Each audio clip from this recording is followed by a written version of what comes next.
আপনি এটা কল্পনা করতে পারেন?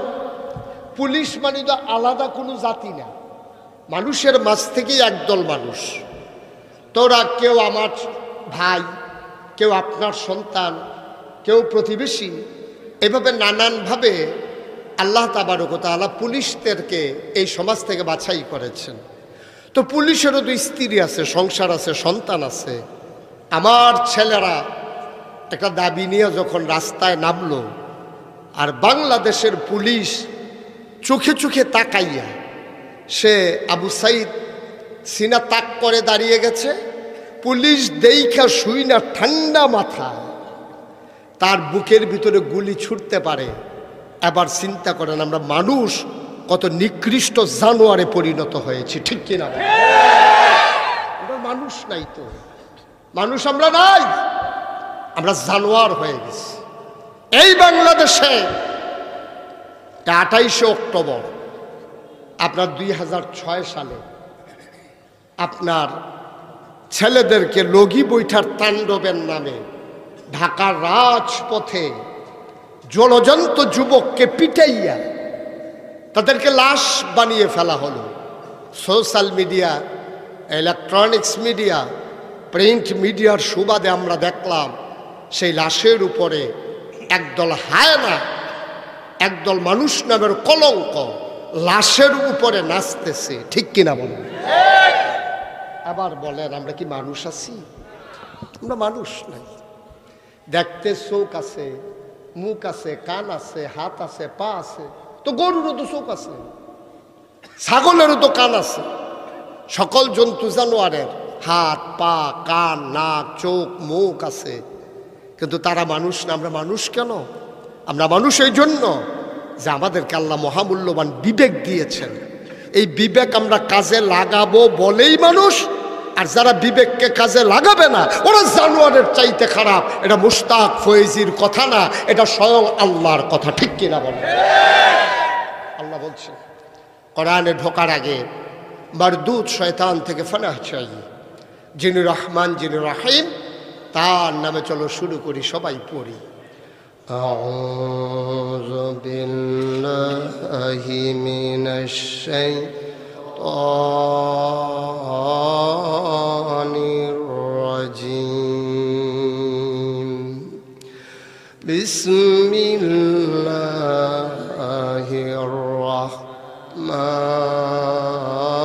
রাহমানির রাহিম। ওয়ালাহুম কুলুবুল লা ইয়াফকাহুনা বিহা ওয়ালাহুম আয়ুনুল লা ইউবসিরুনা বিহা ওয়ালাহুম আযানুল লা ইয়াসমাউনা বিহা উলাইকা কাল আনআম বাল হুম আদাল। আল্লাহ কয়, ও চান্দিনার মানুষ, ও হারালদার মানুষ, এলাকাবাসী, মহিচাইল এলাকার মানুষ, মন দিয়ে শোনো রে ভাই। আল্লাহ কয় দুনিয়ার ভিতরে একদল মানুষ আছে, ওয়ালাহুম কুলুবুল লা ইয়াফকাহুনা বিহা, তাদেরকে আমি মন দিয়েছি তারা বুঝে না। ওয়ালাহুম আয়ুনুল লা ইউবসিরুনা বিহা, তাদেরকে আমি চোখ দিয়েছি তারা দেখে না। ওয়ালাহুম আযানুল লা ইয়াসমাউনা বিহা, তাদেরকে কান দিয়েছি তারা শুনে না। আমরা বলি আল্লাহ এটা আবার কেমন মানুষ? আল্লাহ কয় আমি কি বলছি নাকি মানুষ? উলাইকা কাল আনআম, ওরা চতুষ্পদ জানোয়ারের মতো। এটা মুশতাক ফয়েজির কথা না, স্বয়ং আল্লাহ কয় ওরা জানোয়ার। এরপরে কি কয় জানেন? কয় জানোয়ারেরও কিছু বুঝ আছে, জানোয়ারেরও কিছু বুঝ আল্লাহ দিয়েছে। দুপুরবেলা তুমি খাইতে বসেছ, ভাতগুলো মেখে নিয়েছ, সবগুলো ভাত তুমি খাইতে পারো নাই, ভাতগুলো এঁটু হয়ে গেল। মাছ খেয়েছো, কাঁটাটা পড়ে আছে, গোশত খেয়েছো, হাড্ডিটা পড়ে আছে, ওই একটু জোটা কাটা তুমি নিয়ে দরজার ভেতরে দিছ। নিকৃষ্ট কুকুর ল্যাজ নেড়ে নেড়ে দুপুরবেলা ওই একটু ছোটা কাটা খাইছে, তোমার কুত্তার কথা মনেও নাই, কিন্তু কুকুর ঠিকই তোমাকে মনে রেখেছে। মাঝরাত তোমার প্রস্রাবের ব্যাগ হয়েছে, মাঝরাত হয়ে গেছে, তোমার অ্যাটাচ বাথরুম নাই, তুমি গরিব মানুষ, ওয়াশরুমে যাবা, দরজা খুলে বদনা হাতে নিয়েছো, দরজা খোলার পরে তাকায়া দেখো ওই যে দুপুরবেলা একটু জোটা কাটা দিছিলা, ওইগুলা নিকৃষ্ট কুকুরটা খাইছিল। দরজা খোলার সাথে সাথে তুমি তাকায়া দেখো কুকুরটা তোমার পাশে এসে কু কু করে শব্দ করে, লেজটা নাড়ে। তুমি যেন কুকুরের সাথে আপন মনে কথা বলতেছো, কিরে কুকুর তুই কি ঘুমাস না? মাঝরাত পার হয়ে গেল, সবাই ঘুমিয়ে পড়ল, পাখিগুলো আপন নিরে ঘুমিয়ে পড়েছে, ওই গরুগুলো গোয়াল ঘরে ঘুমায়, ওই সন্তানেরা মায়ের বুকে মুখ রেখে ঘুমায়, প্রিয়তম স্বামী প্রিয়তমা স্ত্রীকে নিয়ে ঘুমায়। তোর কি ঘুম নাই? তুই কেন ঘুমাস না? কুকুরটা যেন লাজ নেড়ে নেড়ে তোমারে জবাব দেয়, ঘুমাইতে তো চাই, ঘুমাইতে পারি না। দায়বদ্ধতা, জবাবদিহিতা, কৃতজ্ঞতা, তোমার একটু জোটা কাটা খাইয়া জীবন ধারণ করেছি। আমি যদি ঘুমাই যাই, বাড়িতে যদি চোর আসে, ডাকাত আসে, তাইলে হৃদয়ের কাছে দায়বদ্ধতায় আটকে যাব, বিবেকের তাড়নায়। ওই যে নিমক খাইছিলাম, তোমার নিমক হারামি করতে পারি না, এই জন্য তোমার ঘর রাত জেগে জেগে পাহারা দেই। ভাই চিন্তা করে দেখেছো নাকি আমরা কুত্তা কই নিকৃষ্ট জানোয়ার, সে তার মালিক চিনল, রাত জেগে জেগে আরামের ঘুম হারাম করে তোমার ঘর পাহারা দিল। অথচ যে আল্লাহ তোমারে মানুষ বানাইল, যে আল্লাহ তোমারে খাওয়াইল, তোমার জন্য কুলু কুলু বেগে বয়ে যাওয়া নদী, নদীর ভিতরে পানি, পানির ভিতরে মাছ, নদীর কিনারে গাছ, গাছের ভিতরে ফুল, ফুলের পরে ফল, নারিকেল গাছের মাথায় ডাব, ডাবের ভিতরে শরবত, আখের ভিতরে রস, কি না দিল তোমার আল্লাহ? মাথার উপরে আকাশ খুঁটি ছাড়া সামিয়ানা বানাই দিল, জমিন দিল সমতল করে, সব তোমার আল্লাহ তোমারে দিল। কুত্তায় যদি একটু জোটা কাটা খাইয়া তোমারে না ভুইলা তোমার ঘর পাহারা দেয়, তুমি মানুষ হইয়া তোমার মালিককে ভুলে গেলা। সারা রাত ঘুমানোর পরে মুয়াজ্জিন যখন ফজরের আযান দিল, আসসালাতু খায়রুম মিনান নাওম, তুমি বিদেশি ছেলের পাঠানো কম্বল গায়ে দিয়া, নাক ওই মুখ মুড়ি দিয়া, মাথা মুড়ি দিয়া ঘুমাইলা। ভাই কুত্তায় তার মালিক চিনল, তুমি তার মালিক চিনলা না, তুমি কুকুরের চাইতে নিকৃষ্ট, ঠিক কিনা?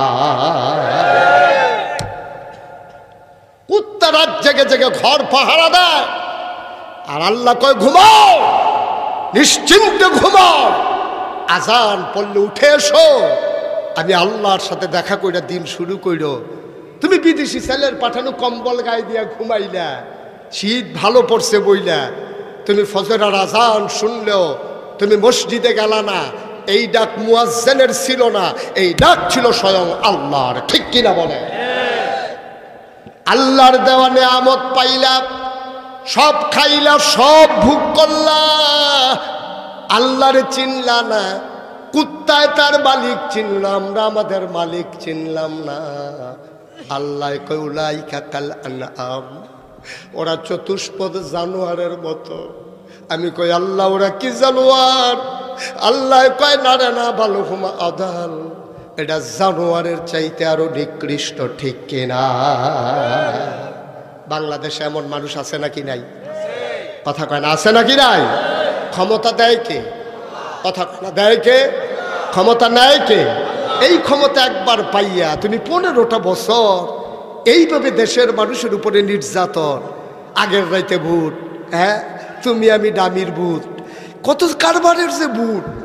এর লেগে তো শান্তিনা যখন 4-5 বছর আসছে মাহফিল, আমি কইতাম আর কি যে বোর্ডের বাক্স লইয়ে উঠটা দেয় দৌড়, হগলে খেয়ে গেছে, কয় হুজুর ফাওয়াজ করেন না, ওখান আর বাক্স লইয়া দৌড়াদৌড়ি রাই। আমি কই আও আছে, তারা কয় আও নাই, কোনোভাবে তারা স্বীকার করাইতাম পারি না। পরে কয়েকজন বেশি গেলাম, আমি দি কই বাক্স লইয়া দৌড়াদৌড়ি আছে, তারা দি কয় নাই।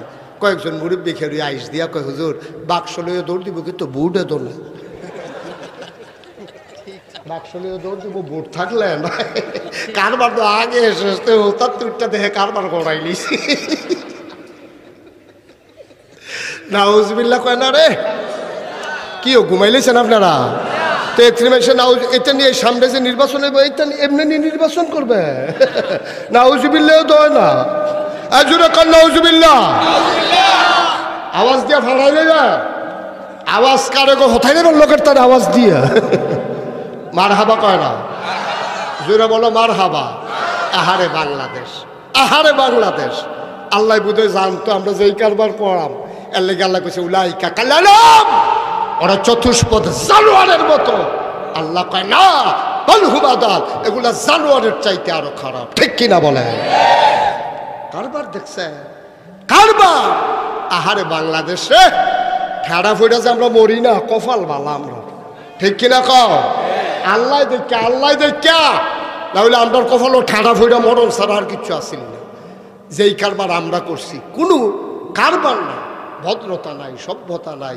মানুষের জীবনের কোনো গ্যারান্টি নেই স্বাভাবিক মৃত্যুর গ্যারান্টি নাই যার যেমনি মনটায় ধরতে আছে চলতে আছে কি একটা বেফানা শুরু হয়েছে মনটায় মনে হয় যেন যার যার কারবার না ভাই সাহেব এত সোজা না আল্লাহ তাবারক তাআলা অনেক আদর করে তোমারে বানাইছে মুসলমান এমনে এমনে তোমারে ছেড়ে দেন নাই কোন পথে গেলে জান্নাত কোন পথে গেলে জাহান্নাম কোন পথে গেলে লাভ আর কোন পথে গেলে লোকসান কোন পথে ভালো কোন পথে মন্দ কোন পথে কল্যাণ আর কোন পথে অকল্যাণ কোন পথে শিরক বেদাত কোন পথে তাওহীদ রিসালাত কোন পথে কুফর আর কোন পথে ইসলাম জানানোর জন্য আল্লাহ আমাদের জন্য নবী এবং রাসূল দিয়েছেন এই নবী জন্মের পর থেকে 40 বছর বয়স পর্যন্ত তার জন্ম মক্কায় খুব খেয়াল করেন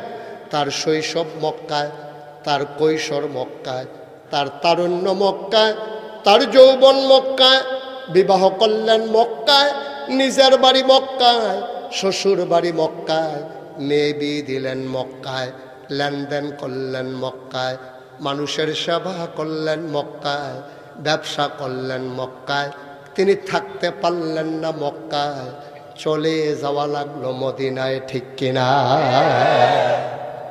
তাকে মক্কায় থাকতে দেওয়া হলো না থাকতে পারলেন না মানে থাকতে দেওয়া হলো না কেন কেন কেন ওনার অপরাধটা কি উনি কি বাসে আগুন দিছিল আমার কথা কয় না বুটের বাক্স লইয়ে দৌড় দিছিল উনি নেতা হইতে চাইছিল আমার কথা কয় না নেতা হইতে চাইছিল উনি কারো সম্পদ লুণ্ঠন করছে কারো জিনিসপত্র চুরি করছে একবার আরেকবার আর বউ লইয়া ভাইকে গেছে উনি তারপরে উনি কেন মক্কায় থাকতে পারবে না কারণটা কি ওনার বাড়ি মক্কায় শ্বশুর বাড়ি মক্কায় বেয়ের বাড়ি সুবহানাল্লাহ কয় না তো এরপরে মক্কায় না থাকতে পারার ফার্স্ট অফিসনের কারণ কি এটা জানার দরকার আছে আমরা দরকার আছে নিও কেড়ে কেড়ে থাকতে পারতো না কেন উনি কারণটা কি তা একটাই মাত্র কারণ তিনি থাকতে না পারার পিছনে একটাই কারণ তারা যেমনে মন চায় যা ইচ্ছা তা করত তৎকালীন আমলে যারা ব্রাহ্মণ পূজা দিত তারা কইতো যে পূজা দিতে হইলে একটা গামছা লাগবো একটা কলস লাগবো একটা ধুতি লাগবো একটা কলার সরা লাগবো একটা ফাড়া লাগবো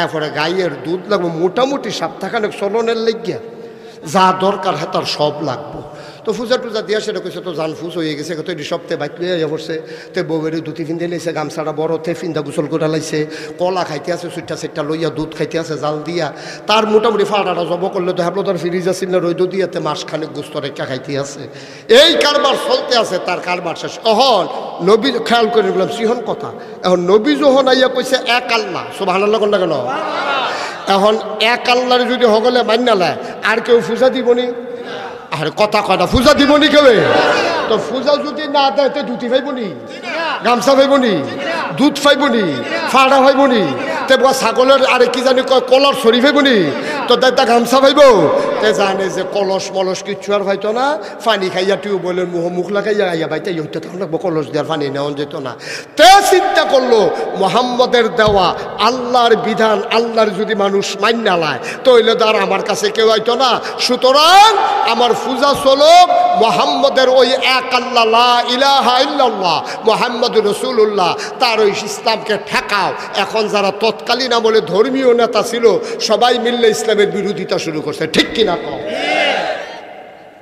আচ্ছা, তারা কলার শরীর মায়ায়, ছাগলের মায়ায়, গামছার মায়ায় তারা না হইলে বিরোধিতা করছে। বাহি তারা বিরোধিতা করলো রে, বাহি তারা বিরোধিতা করছে কারণে কারণে, যেমন সুদখুর যারা, তারা বুঝ জ্বালাইছে আল্লাহ কইছে আহাল্লাল্লাহুল বাইয়া ওয়া হাররামার রিবা, ব্যবসা হালাল সুদ হারাম। হেতে চিন্তা করছে যে যদি মুহাম্মদের ইসলাম কায়েম হইয়া যায়, সেই জমানায় সবচেয়ে বড় সুদখুর ছিল নবীর চাচা, নাম হইল আবু লাহাব। সে ছিল পুঁজিপতি, সুদখুর, সে চক্রবৃদ্ধি সুদ খাইতো, সুদের উপরে যেটা আইতো সেইটাও আবার তো সুদে লাগাইতো। কথাটা বুঝে বুঝছেন না? মনে করেন 1000 টাকা নিলে মাসে 100 টাকা, এই মাসটা ঘুরনের পরে কইলাম রে ওখান থেকে কইলাম 1100 টাকার সুদ দিবি, ওই যেটা হইছে সেইটা বেড়াইয়া। তো এটারে কয় চক্রবৃদ্ধি সুদ, সুদের উপরে সুদ। নাউজুবিল্লাহ করলে কেন? আচ্ছা, নবীজির ইসলাম যদি কায়েম হইয়া যায়, সুদ আর থাকবো নি? কথা কেন, সুদ আর থাকবো নি? এখন সুদ কি ইসলামের পক্ষে থাকবো না বিপক্ষে থাকবো? এখন এই তৎকালীন জমানার সবচেয়ে বড় সুদখোর, তার নাম হলো নবীর চাচা আবু লাহাব। আবু লাহাবে সিল্লান দিয়ে কয় টেহা যাও, খেলা সুন্দর হোক, মোহাম্মদরে আটকাও, ইসলামের দরকার নেই, এবার সুদ চলুক, ঠিক কিনা কও? এখন ঠাকুররা বিরোধিতা করছে কলার মায়ায়, নবীর চাচা আবু লাহাবে বিরোধিতা করছে সুদের মায়ায়। আচ্ছা, আবু জেহেলের লোক রে, আবু জেহেল আছেন তৎকালীন জমানায় সমাজের নেতা। হেতে আগে যাইতে টেহা খাইয়া বিচার কাট করে লাইতো, হেতে মন্ডায় যা ধরে তাই করতো। তো হেতে চিন্তা করছো মোহাম্মদের ইসলাম যদি আল্লাহর দেওয়া ইসলাম, মোহাম্মদের আনা ইসলাম যদি কায়েম হয়ে যায়, তাইলে তো আমারে আর আগের রাইতে কেউ টেহা দিত না, আমার নেতাগিরি তো সব শেষ। লা ইলাহা ইল্লাল্লাহ কই আলাইলে আল্লাহ ছাড়া কোনো ইলাহ নাই, বিধানদাতা নাই, মৌতদাতা নাই, রিজিক দাতা নাই, হায়াত দাতা নাই, কেউ নাই আল্লাহ ছাড়া, একমাত্র আল্লাহ। এটা যদি কায়েম হইয়া যায় তাহলে আমি আবু জেহেলের সর্দারি শেষ। হেতে সিল্লাম দিয়া কয় টেহা নাও, ফিটাফিটি করো, মোহাম্মদের ইসলাম ঠেকাও, সর্দারি যেমনিও কায়েম রাখো। আল্লাহ তাবারক ওয়া তাআলা যখন নবীজিরে পাঠাইলেন, সুদখুর বিরোধিতা করলো নবীর, ওই মদখুর ঘুষখুর বিরোধিতা করলো নবীর। যারা তৎকালীন জমানায় ধর্মীয় নেতা ছিল তারা তাদের স্বার্থে বিরোধিতা করেছে, যারা রাজনৈতিক নেতা ছিল তারা তাদের বিরোধিতা করেছে। বাংলাদেশ স্বাধীন হয়েছে 53টা বছর, হাজারো প্রাণের বিনিময়ে, ইজ্জত আবরুর বিনিময়ে আমার দেশের মানুষগুলো লাল সবুজের খচিত পতাকা পথ পথ করে যখন আকাশে উঠল, সবাই মিলে দেখলো 1971 সালের 16ই ডিসেম্বর পৃথিবীর মানচিত্রে নতুন করে একটি দেশের নাম জায়গা করে নিল। দেশের নাম আমার সোনার বাংলা, আমি তোমায় ভালোবাসি। 53টা বছর হলো দেশ স্বাধীন হলো। কেউ বলল সোনার বাংলা, কেউ বলল দুধে ভাতে বাংলা, কেউ বলল বাসে ভাতে বাংলা, কেউ বলল ডালে ভাতে বাংলা, কত বাংলা আমাদেরকে দেখাইলো। কিন্তু আমরা খেয়াল করে দেখলাম ওই 53 বছর অতিবাহিত হওয়ার পরে আমার দেশের মানুষগুলো স্বাধীনতার প্রকৃত স্বাদ পায় নাই। আমার দেশের মানুষগুলো নির্যাতিত, নিপীড়িত, সব জায়গায় টপ টু বটম পাওয়া গেল চিটার আর বটপাড়ার হেডকোয়ার্টার, ঠিক কিনা বলে? যার যেমনে মনটায় চায় ইচ্ছা মতো কি কারবারটা করছে। আন্না হইলে কইতেও আমার শরম করে, কইতেও আমার শরম করে। একটা দেশের প্রধানমন্ত্রী ইলেকট্রনিক্স মিডিয়া, সোশ্যাল মিডিয়ার সামনে হাসতে হাসতে কইতে আছে আমার ফিওনে 400 কোটি টাকার মালিক। একটা শরম আছে না? একটা কেউ কয়নি যে আমার ফুতে চুরি ফারে বালা, এই কথা কেউ মেলো বইয়া কয়। তেজে চুরি করে মাশাল্লাহ কোনো চিহ্ন থাকে না, এই কথা কোনো বাপে ফুতের নামে কইছে আমার কোনো জানা নাই যে আমার ফুতের চুরি এত সুন্দর হয়, তারে তোমরা ধরতে পারতাম তেও সিহন কামলাতে, এই কথা কোনো বাপে কয় না। তো বাংলাদেশের প্রধানমন্ত্রী তিনি হলো রাষ্ট্রের মা বাপ এক হিসাবে। এই যদি এই সাংবাদিকদের সামনে, পত্রিকার সামনে ক্যামেরা চাইয়া রয়েছে সকলের দিকে, সবাই এর ভিতরে যা কইয়া বইছে আমার ফিওনেও 400 কোটির মালিক, কপাল বালা। হ্যাঁ, কেউ কই না ছিল না যে ফিওনে যদি 400 হয় আপনি জানি কত। কি ওটা উচিত কথা না? এটা এটা তো প্রশ্ন, স্বাভাবিক প্রশ্ন, যে যেই মানুষটার ফিওনে 400 কোটির মালিক, এই মানুষটার কত কোটি টাকার মালিক? এটা তো একটা স্বাভাবিক প্রশ্ন, ঠিক কিনা? তো জিজ্ঞেস না ছিল না, আল্লাহ বাঁচাইছে। এটার নাম বাংলাদেশ, এটার নাম বাংলাদেশ। কপাল খারাপ আমাদের। মুসলমান, চিন্তা করে দেখো, আল্লাহর নবী মক্কায় থাকতে পারলেন না, তিনি চলে গেলেন মদিনায়। করুণ ইতিহাস ভাই। আমরা কেউ ইসলাম মানার কারণে মহিষাল সাইরা কোনোদিন আমরা কুটুম্বপুর যাওয়া লাগে নাই। কুটুম্বপুরের মানুষ কোনোদিন মহিষাইল আসা লাগে নাই। আমরা যার যার জায়গায় আছি। নবীর মতো মানুষ, যে মানুষটার জীবন একটা গুনাহ নাই, গুনাহ হওয়ার সম্ভাবনাও নাই, মানুষটা মক্কায় থাকতে পারলেন না। তারা মিটিং করলো দারুন নাদওয়ায়, তৎকালীন সংসদের নাম হইল দারুন নাদওয়া। তারা মিটিং করলো, মোহাম্মদকে অনেকভাবে বুঝাইলাম, সে কোনোভাবেই যখন বুঝ মানে না, চলে আবার তারে মাইরা ফালাই। তারা প্রাথমিক প্রাইমারি ডিসিশন নিল। আল্লাহ তাবারক ওয়া তাআলা জানে না কি জানে না?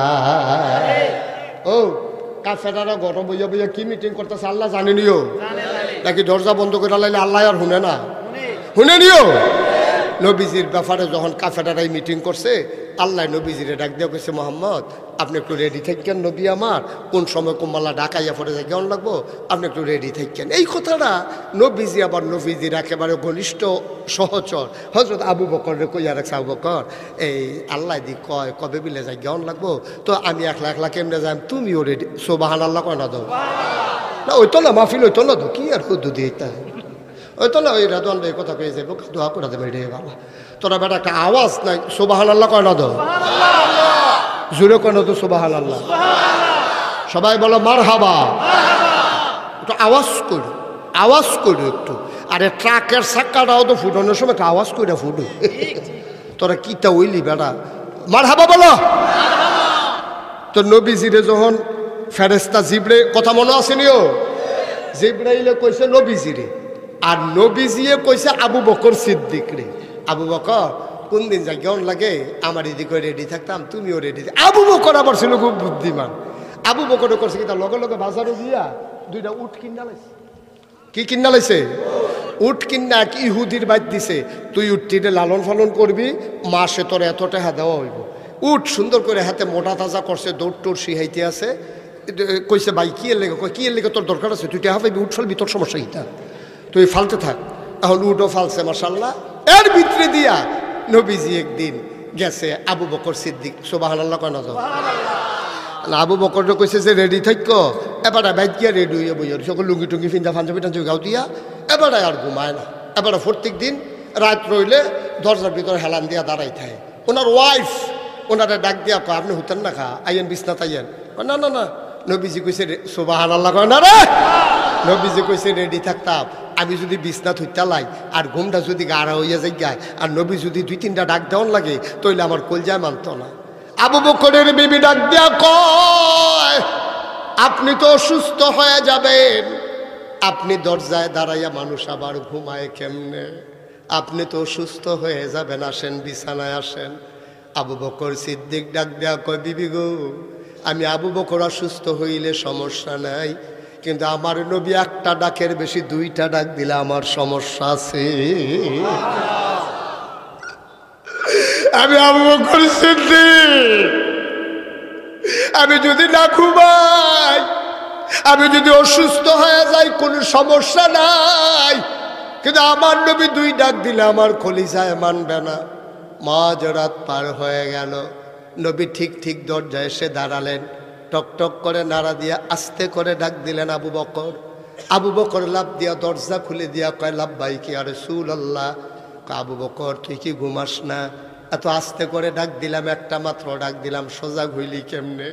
আবু বকর ডাক দেয়া কয়, নবী গো, যেই দিন বলেছেন রেডি থাইকো, ওই দিনের পর থেকে আমি আবু বকরের পিঠ আর বিছানায় লাগে না।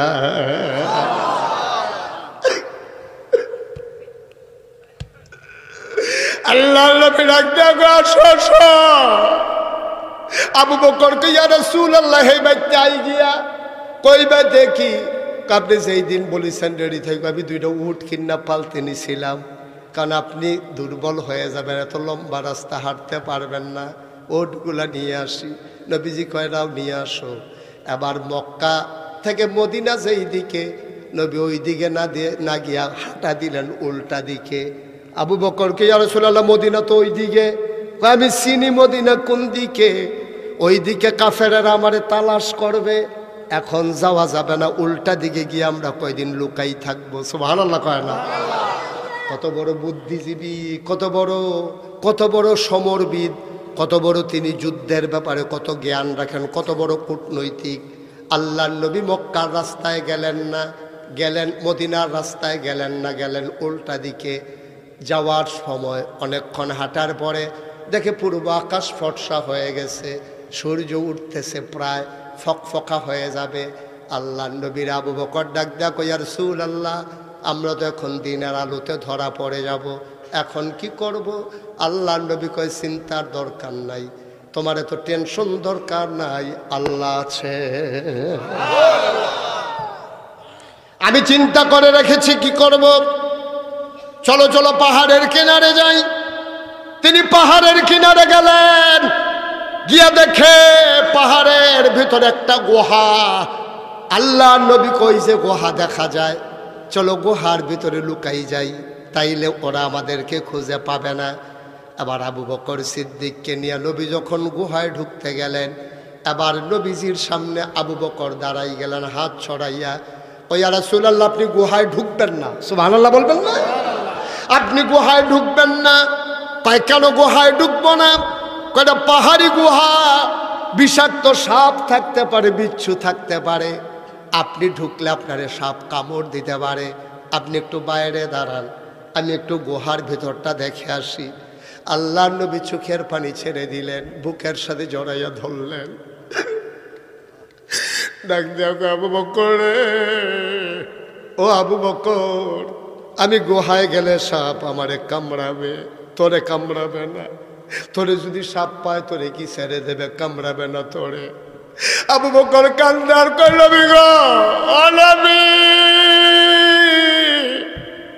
আমি আবু বকর যদি কামড়ায় আপনি টেনশন করেন না, আমার মতো 100 আবু বকর যদি মরে যায় ইসলামের কোনো ক্ষতি হবে না, আমার নবী যদি কিচ্ছু হয়ে যায় ইসলাম থাকবে না।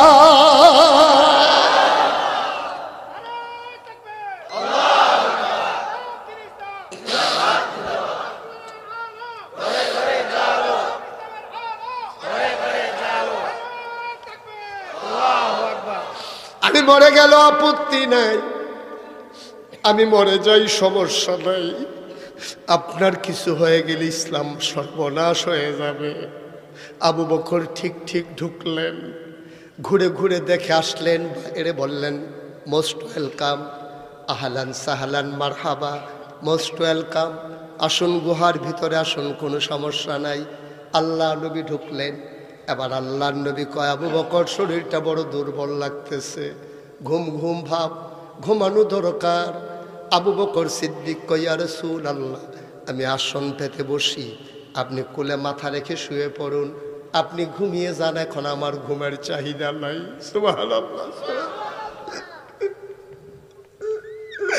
আবু বকর সিদ্দিক আসন পেতে বসলেন, আল্লাহর নবী কুলের ভিতরে মাথা রেখে শুয়ে পড়লেন। আস্তে আস্তে আলতো করে আঙ্গুল দিয়ে কপালের ভিতরে হাত বুলিয়ে দেয়, টিপে দেয়, আলতো করে। আল্লাহর নবী আরাম পেয়ে ঘুমিয়ে পড়লেন।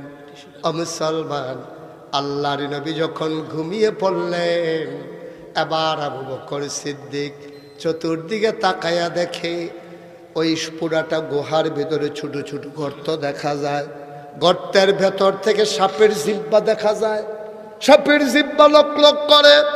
আবু বকর সিদ্দিক ভয় পেয়ে গেলেন, তিনি টান দিয়া মাথার পাগড়িটা খুললেন, কাপড়টারে ছিঁড়ে ছিঁড়ে টুকরা টুকরা করলেন, সবগুলা গর্ত তিনি বন্ধ করে দিলেন। একটা মাত্র গর্ত বাকি রয়ে গেল, কাপড়ের টুকরা শেষ হয়ে গেল।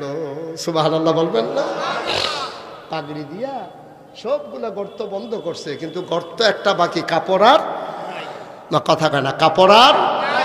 এখন কি করবেন? তিনি আস্তে করে নিজের পাটাকে নবীর মাথা মুবারক থেকে আলগা করতে চাইলেন। খুব ধীরে সুস্থে তিনি আলাদা করে আবার পাটাকে, ওই যে গর্তটা ছিল একটা বাকি, ওই গর্তের মুখে পা দিয়া চাপা দিয়া রাখছে যেন কোনো সাপ আসতে না পারে। ঠিক ঠিক পাহাড়ি বিষাক্ত সাপ বের হতে না পেরে আস্তে করে আবু বকর সিদ্দিকের পায়ের ভিতরে ছুবল মারলেন, ধ্বংসন করলেন। আবার আবু বকর সিদ্দিক বিষে নীল হয়ে গেল, তার শরীর বিষে তার শরীরটা নীল হয়ে গেল। আবু বকর সিদ্দিক ঠোঁটের ভিতরে কামড় দিয়ে রেখেছেন, আওয়াজ বের হলে নবীর ঘুম ভেঙে যাবে। বিষের জ্বালায় তিনি ছটফট করতেছেন, জিহ্বায় কামড় দিয়ে রেখেছেন, আওয়াজ যেন বের না হয়। কামড় দিয়ে ধরে রেখেছেন ঠোঁট, আওয়াজ যেন বের হতে না পারে। তিনি আওয়াজ সামলাইলেন, চোখের পানি আর ধরে রাখতে পারলেন না। বিষের যন্ত্রণায় 2 ফোঁটা গরম চোখের পানি, আবু বকর সিদ্দিকের 2 ফোঁটা চোখের পানি নবীজির গাল মোবারকে পড়ে গেল। নবী চমকে উঠলেন, তিনি থমকে দাঁড়ালেন, তিনি আশ্চর্যান্বিত হয়ে গেলেন। নবী আমার আস্তে করে চোখ খুলে দেখে আবু বকর কাঁদতেছেন, শরীরটা তার নীল হয়ে গেছে। আল্লাহর নবী উঠে বসলেন, কই যারা বড় নবীর মায়া, ওয়ামা আরসালনাকা ইল্লা রাহমাতাল লিল আলামিন। নবী হলেন সবার জন্য রহমত। আল্লাহ কয় ফাবিমা রাহমাতিন মিনাল্লাহ, ফাবিমা রাহমাতিন মিনাল্লাহি লিনতা লাহুম ওয়ালাউ কুনতা ফাজ্জান গালিজাল কলব لانفضوا من حولك فاعف عنهم واستغفر لهم وشاورهم في الأمر فإذا عزمت فتوكل على الله إن الله يحب المتوكلين। নবীর মনটা শুধু মায়ার মায়া। নবী তাকায় দেখে আবু বকরের গাল বেয়ে বেয়ে পানি পড়ে, ঠোঁটটারে কামড় দিয়ে ধরে রাখছে, শরীরটা নীল। আল্লাহ নবী ডাক দেখো, আবু বকর, ও আবু বকর, তোদের মায়া লাগতেছে নাকি? ও আবু বকর, বাড়ির কথা মনে পড়ছে নাকি? ও আবু বকর, তুমি কেন কান্দো? নিশ্চয়ই বিবির কথা মনে পড়েছে, নিশ্চয়ই বাচ্চাদের কথা মনে পড়েছে। আবু বকর চিৎকার করে কই, ইয়া রাসূলুল্লাহ, একটা কথা বললেন, যেই নবীর চেহারার দিকে তাকাইলে বাচ্চারা খিদা ভুলে যায়, কান্না থেমে যায়, ওই নবী আমার কুলে, আর আমি বাড়ির কথা মনে করে কানবো। এটা আপনি একটা কথা বললেন। ইয়া রাসূলুল্লাহ, ইয়া হাবিবাল্লাহ, খোদার কসম বাড়ির কথা মনে করে আমি কান্দি না। কয় কান্দো কেন? আবু বকর কয় মনে করেছিলাম বলবো না, না বলে তো পারলাম না, সাপ আমার পায়ে কামড় দিয়ে দিয়েছে। দেখি দেখি কই কামড়াইছে। আল্লাহর নবী পায়েটা ধরলেন, নিজের আঙ্গুল দিয়া থুতু লাগালেন, একটু লালা লাগালেন, আস্তে করে সাপের কামড়ের জায়গায় লাগাই দিলেন।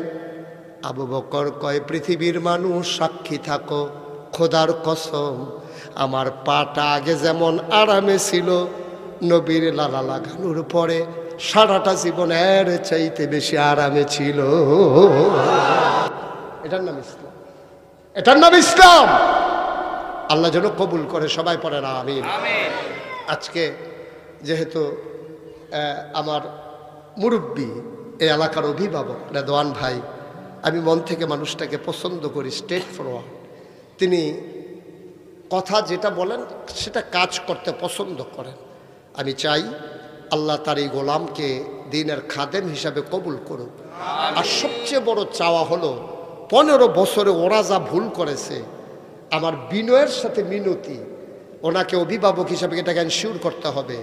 আজকে যেমন করে সিএনজি স্ট্যান্ডে চাঁদাবাজি ছিল, বাস স্ট্যান্ডে চাঁদাবাজি ছিল, সরকারি সম্পদগুলো দখল দিয়া আজকে যেই কারণে আগের তাদের পতন হয়েছে, এই কাজ যেন আর বাংলাদেশে প্রকাশ না পায়। ঠিক কিনা বল? যদি আবার এইটাই হইল, তাহলে সাধারণ মানুষ কি বলবে? সাধারণ মানুষ বলবে, আরে আগেরটায় ভালো আছি, ওখানের তারা দিয়ে আরো বেশি জুলুম শুরু করছে রে। তখন তো আমরা রক্ষণে সব শেষ। এই যে ছেলেদের জীবন দেওয়া শেষ, আমাদের 15 বছর ধরে কষ্ট করা শেষ, এই যে আলেম ওলামা নির্যাতিত হলো। বাংলাদেশে আপনি চিন্তা করে দেখেছেন, যেই দেশে চুর ডাকাত বদমাইশ তারা সিনা উঁচু করে রাস্তায় হাঁটে, আর আলেম ওলামারা এই বাংলাদেশে জেলখানার ভিতরে ধুকে ধুকে মরেছে, ঠিক কিনা বলো? একটা আলেমের চোখের পানি ধ্বংসের জন্য যথেষ্ট। আল্লাহ নবী বলেছেন, লা হাসাবা বাইনাহু ওয়া বাইনাল্লাহ, তার মাঝে আল্লাহর মাঝে কোনো পর্দা নাই। যেই মানুষটার উপরে তুমি জুলুম করেছো, সে যখন আল্লাহ বলে ডাক দেয়, ডাকটা দিতে দেরি, কবুল হতে দেরি নাই, ঠিক কিনা বলো? শুধু আগের তারা যা করেছে, আল্লাহর হস্তে আমরা যেন আর তা না করি। যতদিন আমরা বেঁচে থাকি, এই প্রজন্ম বেঁচে থাকবে, ভবিষ্যৎ প্রজন্মে আসবে। যদি আমরা আবার ওদের মতো হয়ে যাই, তাইলে এই রক্তের সাথে বেঈমানি হবে, ঠিক কিনা বলো? 2000-এর মতো ছেলেরা যে জীবন দিল, বুলেট নিল বুকে, ঝাঁঝরা করে দিল তাদের বুক, তাদের আত্মা শান্তি পাবে না যদি সুন্দর করে আবার নতুন বাংলাদেশ তৈরি না হয়। আল্লাহ যেন আমাদেরকে কবুল করে। সবাই পড়ো আমিন। জোরে পড়ে না আমিন। আমরা এনশিওর করতে চাই যে যা গেছে তা গেছে, এইগুলো আর ফিরে আসবে না। হ্যাঁ, আরে বেটা গুলগুল্লা বেছে রাস্তার কান্তা থাকতে তো শান্তালো, হ্যাঁ তো কয় টাকা বেতন, কয় টাকা কামাই করে তে গুলগুল্লা বেচা 500 টাকা কামাই করলে তার কেমনে সংসারটা চলে, এই খবরটা নেওয়ার মতো মানুষ নাই, মায়া নাই, দয়া নাই। ওই যে কইতাম কুত্তার চাইতে খারাপ, কুকুরের চাইতে খারাপ ওই গুলগুল্লা বেড়াতে। সিএনজি চালাইয়া হ্যাঁ বেড়া সিএনজি গ্যাস ম্যাস বইলে এমনি বাড়া পায় না, সিএনজি বেড়ে গেছে, ওটুও লাগতে, সিএনজিও লাগতে, বাস স্ট্যান্ডেরতে না ফাললে আমার মনে তো বউয়ের তো চান্দা তুললো, ঠিক কিনা কও? আল্লাহ যেন আমাদেরকে হেফাজত করে, এটা আমাদের এনশিওর করতে হবে। ক্ষমতার পালা বদল হলো, যদি মানুষের ভাগ্যের বদল না হয়, তাহলে লাভটা হবে কি বলেন? কি লাভ হবে? এ জাতির কি উপকার হবে? আসুন সবাই মিলে সুন্দর বাংলাদেশ বিনির্মাণে, কাগজে পত্রে সোনার বাংলা নয়, প্রকৃত পক্ষে আমরা সোনার বাংলা বানাতে চাই, ঠিক কিনা বলো? যেখানে নিশ্চিন্তে মানুষ ঘুরবে, আমার মেয়েরা স্কুলে যাবে, রাস্তার মোড়ে দাঁড়িয়ে রিপ্রেজিং করার মতো কোনো যুবকের সাহস হবে না। আমার মায়েরা আস্তে হেঁটে যাবে, ওই বাসের উপরে যখন উঠবে, বাসের ভিতরে যখন ঢুকবে, আমার যুবক ছেলেরা মাকে সিট দিয়ে নিচে দাঁড়াই থাকবে। এই সোনার বাংলা আমরা দেখতে চাই, ঠিক কিনা বলো? আসুন সবাই মিলে কাগজে পত্রে নয়, প্রকৃত অর্থেই সোনার বাংলা তৈরি করি। আর আজকে অনেক লোকজন এসেছেন, আমি স্যালুট জানাই সবাইকে, রক্তিম শুভেচ্ছা। আশা হয় না ইদানিং কাছাকাছি দূরের মাহফিলগুলোতে। গতকালে মাহফিল ছিল লক্ষ্মীপুর, ওই দূরে দূরে চলে যাওয়ার কারণে একসময় চান্দিনাতে আমি সবচেয়ে বেশি মাহফিল করেছি। আমার জীবনে 33 বছরে যত মাহফিল, সবচেয়ে বেশি মাহফিল করেছি আমি চান্দিনাতে। মাগরিবের পরে, আসার পরে, দিনের বেলা, কতভাবে আমি মাহফিল করেছি। আল্লাহ তাবারক ওয়া তাআলা আমাদেরকে কবুল করুক, সকল মাহফিলগুলো কাজে বাস্তবায়ন করার তৌফিক দান করুক। আপনারা সবাই জানেন, এখানে যারা আমরা আছি, এখন আমরা সবাই মিলে দোয়া করব। তার আগে আমাদের প্রধান অতিথি কথা বলবেন। আমার একটা বিনয়ের সাথে মিনতি আছে, ওনারা একটা মসজিদের কাজে হাত দিয়েছেন। আমি জানি না এখানে এই প্যান্ডেলে যারা আছেন তাদের ভিতরে কার আব্বা নাই, কার আম্মা নাই, সবাই মিলে আমরা প্রাণ ভরে এখন দোয়াতে শরিক হব। অনেক বুদ্ধিমান মানুষ, ওই যে 3-4 জন, আরে ওর যেই বুদ্ধি বুঝালেছে মাহফিল দশে 60 বইয়ের কীর্তি উঠালা। আমার মনে হয় জান্নাত দিল, তারা ফাল দিয়ে বাড়ি ফুটে যাবো গা, তো আর বইয়ে থাম কত। আমি কেউ উঠতে বলছিলাম, একটা লোক উঠবেন না। এই যে হুজুর আপনি হাঁটতেছেন কেন? কেন হাঁটতেছেন আপনি? যেখানেই থাকো, যেভাবেই থাকো, নবীজির দুরুদ ছাইরো না। যেখানেই থাকো, যেভাবেই থাকো, নবীজির দুরুদ ছাইরো না।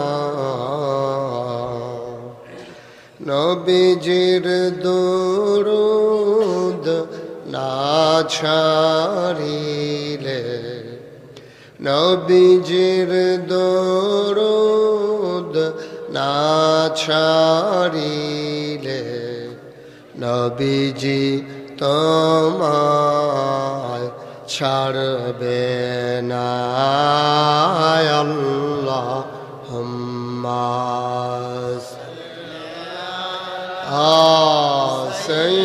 সাইয়্যিদিনা মাওলানা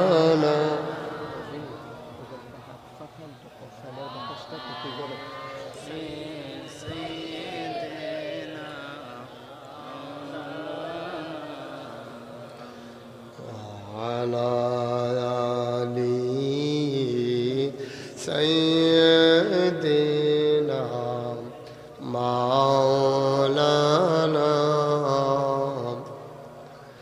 بلغ العلا بكماله كشف الدجى بجماله حسنت جميع خصاله صلوا عليه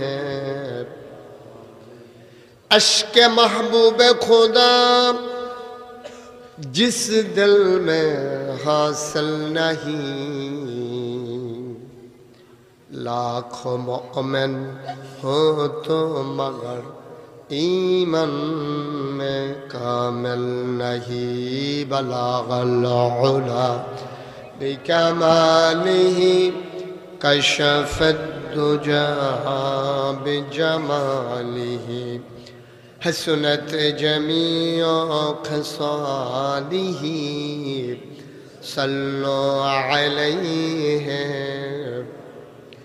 सल्लमु या कौम बल सल्लु अला सदरिल आमीन मुस्तफा मा जाइल्ला रहमतन लिल अल्लाहुम्मा सल्लि व सल्लिम व बारिक अलैहि ला इलाहा इल्लल्लाह ला इलाहा इल्लल्लाह ला इलाहा इल्लल्लाह ला इलाहा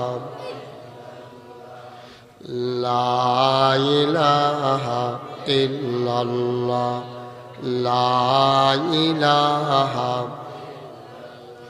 ला इलाहा इल्लल्लाह मुहम्मदुर रसूलुल्लाह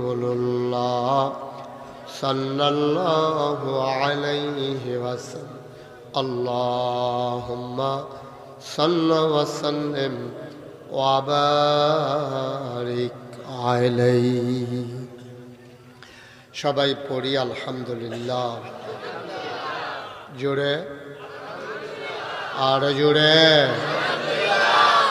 আল্লাহ তাবারক ওয়া তাআলার দরবারে আমরা লাখ কোটি শুকরিয়া জ্ঞাপন করছি যিনি আমাদেরকে ঐতিহ্যবাহী ঐতিহ্যধন্য হারালদার প্রবাসী ও যুবক কল্যাণ সংগঠনের উদ্যোগে হারালদার নূরে মদিনা জামে মসজিদের 46তম ওয়াজ মাহফিল উপলক্ষে আজ 7 নভেম্বর রোজ বৃহস্পতিবার বরকতময় দিন শেষে অন্ধকারের চাদর যখন পৃথিবী ঢেকে দিয়েছে জানান দিয়েছে রাত হয়ে গেছে স্বাভাবিকভাবে কর্মমুখর কর্মব্যস্ত আনন্দ ঘন একটি দিন অতিবাহিত করার পরে ক্লান্ত পরিশ্রান্ত অবসন্ন এ পিঠ যখন বিছানা চায়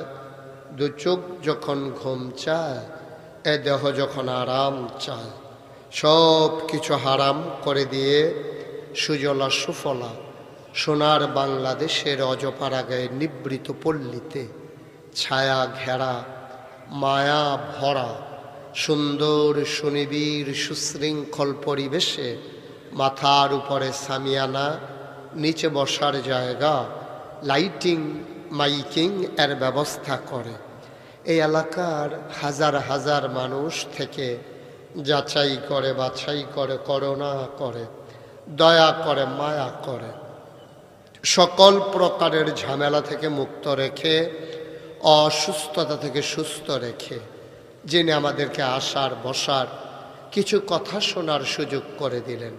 হৃদয়ের সবটুকু আবেগ, উচ্ছ্বাস, ভালোবাসা, আকতি কাকতি মিনতি জমা করে মাবুদের শিখানো কালেমা দিয়ে চিৎকার করে সবাই পড়ি আলহামদুলিল্লাহ।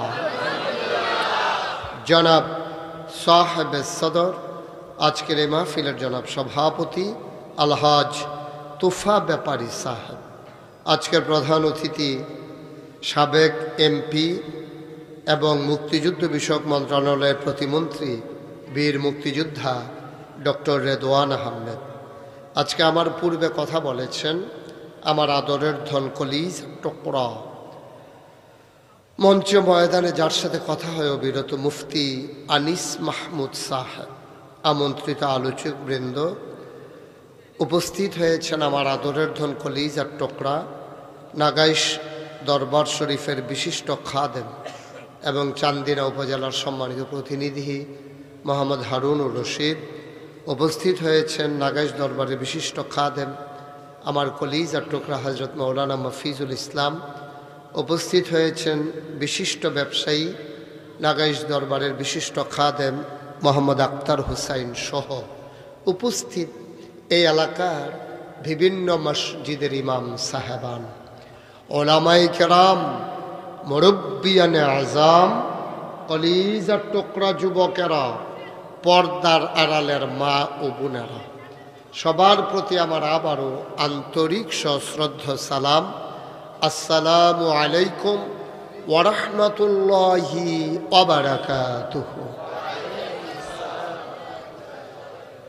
আপনারা কর্তৃপক্ষ চেষ্টা করেছেন বড় করে আয়োজন করার জন্যে, আপনাদের যতটুকুন জায়গা ছিল সবটা মিলিয়েই আপনারা প্যান্ডেল করেছেন, কিন্তু আপনারা দেখতে পাচ্ছেন অনেক লোক দাঁড়িয়ে আছেন। তা আমরা যদি সবার সামনে একটু একটু করে জায়গা দেই, যাদের সামনে এখনও ফাঁকা জায়গা আছে, তাহলে দাঁড়ানো ভাইয়ারা বসতে পারবেন। তো হইল কি যে আপনার কারণে যদি একটা লোক বসতে পারে, এটার বিনিময় আল্লাহ আপনাকে দেবেন ইনশাআল্লাহ। তা আপনি একটু সামনে, যাদের সামনে ফাঁকা জায়গা আছে, সফিউল্লাহ সহ আজ্ঞায় সহ, আমরা সফিউল্লাহ এসে মোহনপুরতে মফিজ খেয়াল করছো নি? আসো সফিউল্লাহ আগাও, মার্শাল্লাহ আসেন, আরো আসেন। আচ্ছা ওকে ফাইন, তারপরে জায়গা তো কম না, লোকজন আইসা পড়ছে বেশি। সাইডে কি জায়গা আছে আমাদের না একবারে দুনো সাইডে আর জায়গা নাই? থাক, বুঝছি। এই সামনে একটু আগান না, কথা বুঝেন নাই? এবারে তো বাসের লগে যেই খাতির, ওই আগে দিনও থাকতে এবারে বাসও দাগ দিয়া গেছে, এটার লগে এবারে বইব। এবারে এটা নিয়ত করে না, দেখোস না যতই লড়ে এবারে বাসের তে আলগা হয় না, এই সামান্য একটু আগে আলগা হয়েছে।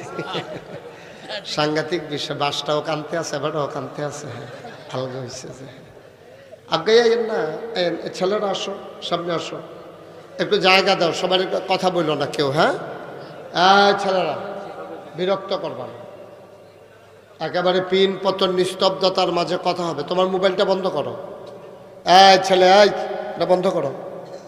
একটা লাগাইছো উফরে, আরেকটা আতো, আরেকটা লাগাও না কোনো খানো। একটু সুযোগ দাও, তোমরা ততন করলে তো মানুষ ওয়াজ শুনবো কেমনে? সবাই আপনার দুইজন বসে যান। হ্যাঁ হ্যাঁ, না এমনি না, এমনি না, উঠতে দিল তো অন্য লক্ষণ, ওরা ভিতরে লেডা মেডা বল, ওরা বইছে, এবার বুঝ দিতে আছে, বইছে। আমার বইবে না তুমি সব করিয়া, আগে বসা বসা, আর আরেকজনের পজিশন লইতেছে বই বোতে। ছেলে বসো, আপনার দিকটা যারা দাঁড়াই রয়েছেন বসেন। একজন লোক দাঁড়াই থাকা যায়, যে দুজন বসো, আপনি ছবি উঠাইয়া বসে পড়েন। জি হ্যাঁ, বসে যান। মাশাআল্লাহ সুন্দর হয়েছে। এই বিপদ আপদ যা আছে পিছনে থাকুক, এই যে বাবা তোমার মোবাইলটা বন্ধ করে বসো, তুমি মোবাইল ধরো না। মোবাইল দিয়ে হাতে ধরে যারা রেকর্ড করতেছেন, এটা রেকর্ডও হয় না, আপনার ওয়াজও শোনা হয় না। আপনি একবার তাকান আমার দিকে, 50 বার তাকান মোবাইলের দিকে, এতে করে রেকর্ড হচ্ছে না, পকেটে ঢোকার মোবাইল। কথা বুঝতে পারছেন তো সবাই? জি, আমাদেরকে একটু সুযোগ দেন, একটু কথা বলতে দেন। পিন পতন নিস্তব্ধতার মাঝে কথা হবে, কেউ এদিক সেদিক তাকাবেন না, কথা বলবেন না, বিশৃঙ্খলা তৈরি করবেন না। আমি যখন যেটা বলতে বলি আওয়াজ করে বলবেন। বলেন সুবহানাল্লাহ, বলেন আলহামদুলিল্লাহ, বলেন আল্লাহু আকবার। শুকরিয়া আদায় করলাম কার? করব কার? করে যাব কার? লস না লাভ? কম না বেশি? প্রমাণ আছে নাকি নাই? আল্লাহ তাবারক ওয়া তাআলা এই দুনিয়ার ভিতরে যে মানুষ বানালেন, তিনি বড় আদর করে মানুষ বানিয়েছেন। আমি আপনি মানুষ না হইয়া যদি গরু হইতাম, ছাগল হইতাম, শিয়াল কুকুর হইতাম, তাহলে রাস্তায় রাস্তায় ঘুরতাম, প্রাণ থাকতো, কিন্তু মানুষ আর হইতে পারতাম না। তিনি যে দয়া করে আমাদেরকে মানুষ করে বানিয়েছেন, এটা আল্লাহর পক্ষ থেকে বিরাট বড় একটা নিয়ামত। মাইকটা একটু কমাই দিও। হ্যাঁ, মাইক ভালো, তোমার মাইক অনেক ভালো। এই বছর সবচেয়ে ভালো মাইকে মজা পাইলাম তোমারটা। তার নিয়ে আবার ফামে দৌড়ালা না। বাংলাদেশের মানুষ প্রশংসা সহ্য করতে পারে না। যেই মাত্র কইছেন কি সুন্দর আডে, দুপুরে আসার খেয়ে ফুটে দেখে, ঠিক নিও তো। সুতরাং তুমি ঠিক রাখো। হ্যাঁ, বালা কইছি পরে চাই আবার নিমুখ লাগে। হ্যাঁ, আল্লাহ যেন হেফাজত করে, সবাই কন আমিন। তো বন্ধুগণ, আহা, ওই দেখছেন, আপনারা কেউ দেখেন না যে বাচ্চাটা এরকম করতেছে মোবাইলটা নিয়ে? খেয়াল দেখছেন আমাদের? আপনি শুরু হয়ে গেছেন গা নাকি? এবার আবুদ্ধ হয়েছে এখন। আপনি এটা চুরি করে আপনি দুটা এখন কি দরকার লাগছে? এখন সিফা দিয়া ওই হাতার হেগুন দিয়া ইয়া দিয়ে অহনো তো বন্ধ করে না, করা এটারে বন্ধ করে ফকাটা লট। একটা কথা শুনন লাগবো তো, তাহলে আমার কথাই শুনেন না, কি টেনেছেন ওয়া শুনতে? পড়েন আলহামদুলিল্লাহ। কথা শুনতে হবে। আপনি যদি এটার দিকে চান, এই মোবাইলটা আপনার না, তার লেগে তো আপনি আমার থেকে বেশি চান, এটা ভাই। আমি তো বুঝি এটা ভাই, 33 বছর এই কারবার করি। আপনি আমার ফেলছেন একবার, এটা ফেলছেন 50 বার। উডেনি এটা চাইতে আছে, এবার উডেনি। খেয়াল করে শুনেন ওয়াজ। ইউটিউবে হাজার হাজার ওয়াজ আছে, আপনি কয়টা দেখবেন? ওয়াজ শুনতে শুনতে এমন হয়ে যাবে আপনার ওয়াজ শোনা বাকি রয়েছে, আপনি দুনিয়াতে নাই। এত ওয়াজ ঢুকছে ইউটিউবে। আল্লাহ যেন হেফাজত করে, সবাই কনা আমিন। বন্ধুগণ, আল্লাহ তাবারক ওয়া তাআলা আমাদেরকে এই দুনিয়ার ভিতরে বড় আদর করে মানুষ বানিয়েছেন। সুবহানাল্লাহ বলবেন না? আহা, এত আওয়াজ করতেছেন কেন এখানে? তো এখানে আনতেছেন কেন এখন?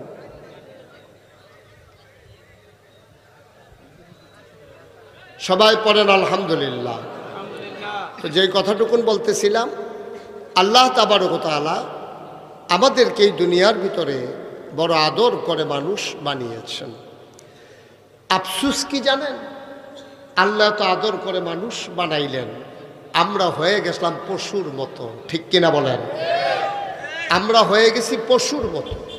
আমাদের আচরণ, আমাদের ব্যবহার, আমাদের লেনদেন, আমাদের চলাফেরা, আমাদের কাজকর্ম সব হয়ে গেছে পশুর মতো। কিন্তু আল্লাহ বানাইছে মানুষ। আল্লাহ যেন আমাদেরকে মানুষ যেহেতু বানাইছে, আল্লাহ যেন আমাদেরকে মনুষ্যত্ব দান করে, সবাই পড়েন আমিন। আমি একটু আগে বলছিলাম যে আজকের মাহফিলের প্রধান অতিথি বীর মুক্তিযোদ্ধা ডক্টর রেদওয়ান আহমেদ সাহেব, যার সাথে আমার খুব ভালো একটা সম্পর্ক। ওনার বাড়ির আঙ্গিনায় আমি 2-3 বার ওয়াজ করেছি, উনি বসেছিলেন। ওনার ছেলের সাথেও আমার খুব ভালো সম্পর্ক। তো সেই সুবাদে আজকে উনি এসেছেন। জি বসেন। জি, আসসালামু আলাইকুম। আসসালামু আলাইকুম। বসেন। জি সবাই বসেন। জি হ্যাঁ, আওয়াজ করেন না, এখানে বিরক্ত করেন না, পরে এগুলো রাখেন, সবাই পড়েন আলহামদুলিল্লাহ। জি, তা আমি যেই কথাটা বলতেছিলাম আমি শেষ করি, তারপরে ইনশাআল্লাহ উনি কথা বলবেন, তারপরে আমি দোয়া করে দেবো ইনশাআল্লাহ। আল্লাহ যেন কবুল করে, সবাই পড়ে আমিন। তো যেটা বলছিলাম, আহা বসান, পরে দিয়ে আজকে মাহফিলের যিনি প্রধান অতিথি, ওনার বাড়ির আঙ্গিনায় আমি কয়েকবার ওয়াজ করেছি। ওনার স্ত্রী আমার ওয়াজ খুব বেশি শুনেন এবং ওনার ছেলের সাথেও আমার ভালো সম্পর্ক। আর অনেক দিন হয় আর আশা হয়ে ওঠেনি, দেখা হয়নি। আল্লাহ যেন ওনাকে সুস্থতা দান করে এবং এই জাতির এলাকার খেদমতে আল্লাহ যেন তার বান্দাকে কবুল করেন। সবাই পড়েন আমিন। এটাই হচ্ছে একটা মানুষের জীবনের সার্থকতা। ওই যে বলছিলাম, আল্লাহ আমাদেরকে মানুষ বানিয়েছেন আর আমরা হয়ে গেছি পশুর মতো। আমাদের লেনদেন, চলাফেরা, কাজকর্ম, আচার ব্যবহার, ব্যক্তি জীবন, পারিবারিক জীবন, সমাজ জীবন, রাজনৈতিক জীবন, ইন্টারন্যাশনাল রিলেশন, সকল ক্ষেত্রে আমরা পশুত্বে পরিণত হয়েছি। আহা, আমরা পশুতে পরিণত হয়ে গেছি, আমরা আর মানুষের জায়গায় নাই। দেখবেন যদি এটাই না হইতো, কারবার কি বুঝলাম না কিছু, প্রোগ্রাম শেষ, আখেরি মোনাজাতের আগ পর্যন্ত একটা লোক উঠবেন না, সবাই ধৈর্য ধরে বসেন।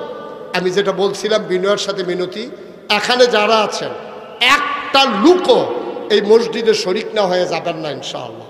আল্লাহ যেন কবুল করে, সবাই পড়ে আমিন। 1000 টাকা, 500টা টাকা, 100টা টাকা দিলে আপনি গরিব হয়ে যাবেন না, মরে যাবেন না। কালেকশন হুজুর করেছেন, আনিস মাহমুদ কালেকশন করেছেন, কিন্তু আমরা সবাই মিলে শরিক থাকব, শরিক হব। এই ফাঁকে আপনাদের যারা কর্তৃপক্ষ আছেন, বিশেষ করে ভলান্টিয়ার যারা আছে, তোমরা ভিতরে যাও, তোমরা ভিতরে গিয়া যারা দিতে, একটা লোকও খালি যাইয়েন না। আমি বলছি আপনি 2 টাকা দিয়েন, তাইলে আপনি বলতে পারবেন এই মসজিদে আমিও গর্বিত সদস্য। কিন্তু একজন লোকও খালি যাওয়া যাবে না, 2টা টাকা হলেও দিয়া শরিক থাকবেন। আমরা সবাই মিলে প্রাণ ভরে দোয়া করব, একটা লোকও খালি যাওয়ার সুযোগ নাই। আল্লাহ যেন কবুল করে। এই ফাঁকে সবাই পড়ি আলহামদুলিল্লাহ। যারা এখন আর উঠতেন না, শেষ তো, এতক্ষণ উঠলেন না, এখন আর উঠেন কিন্তু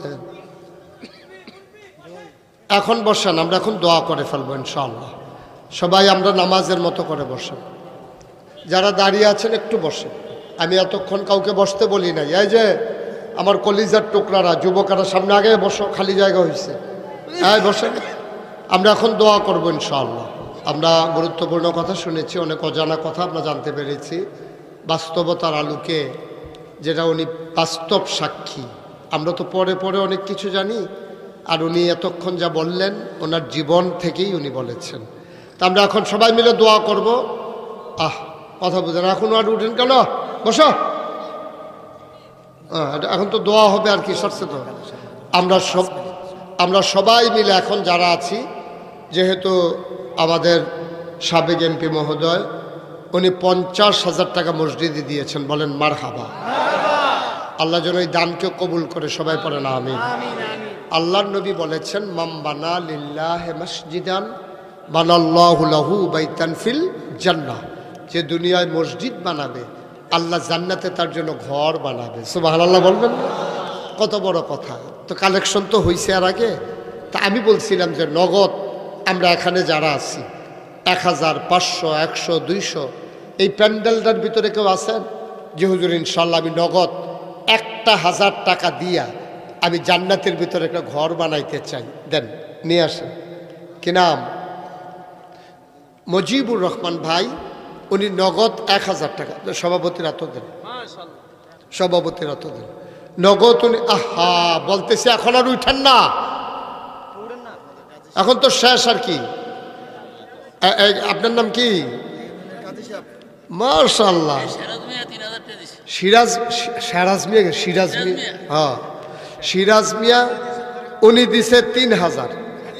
কাজী মুজাফর সাহেব উনি দিছেন 1000।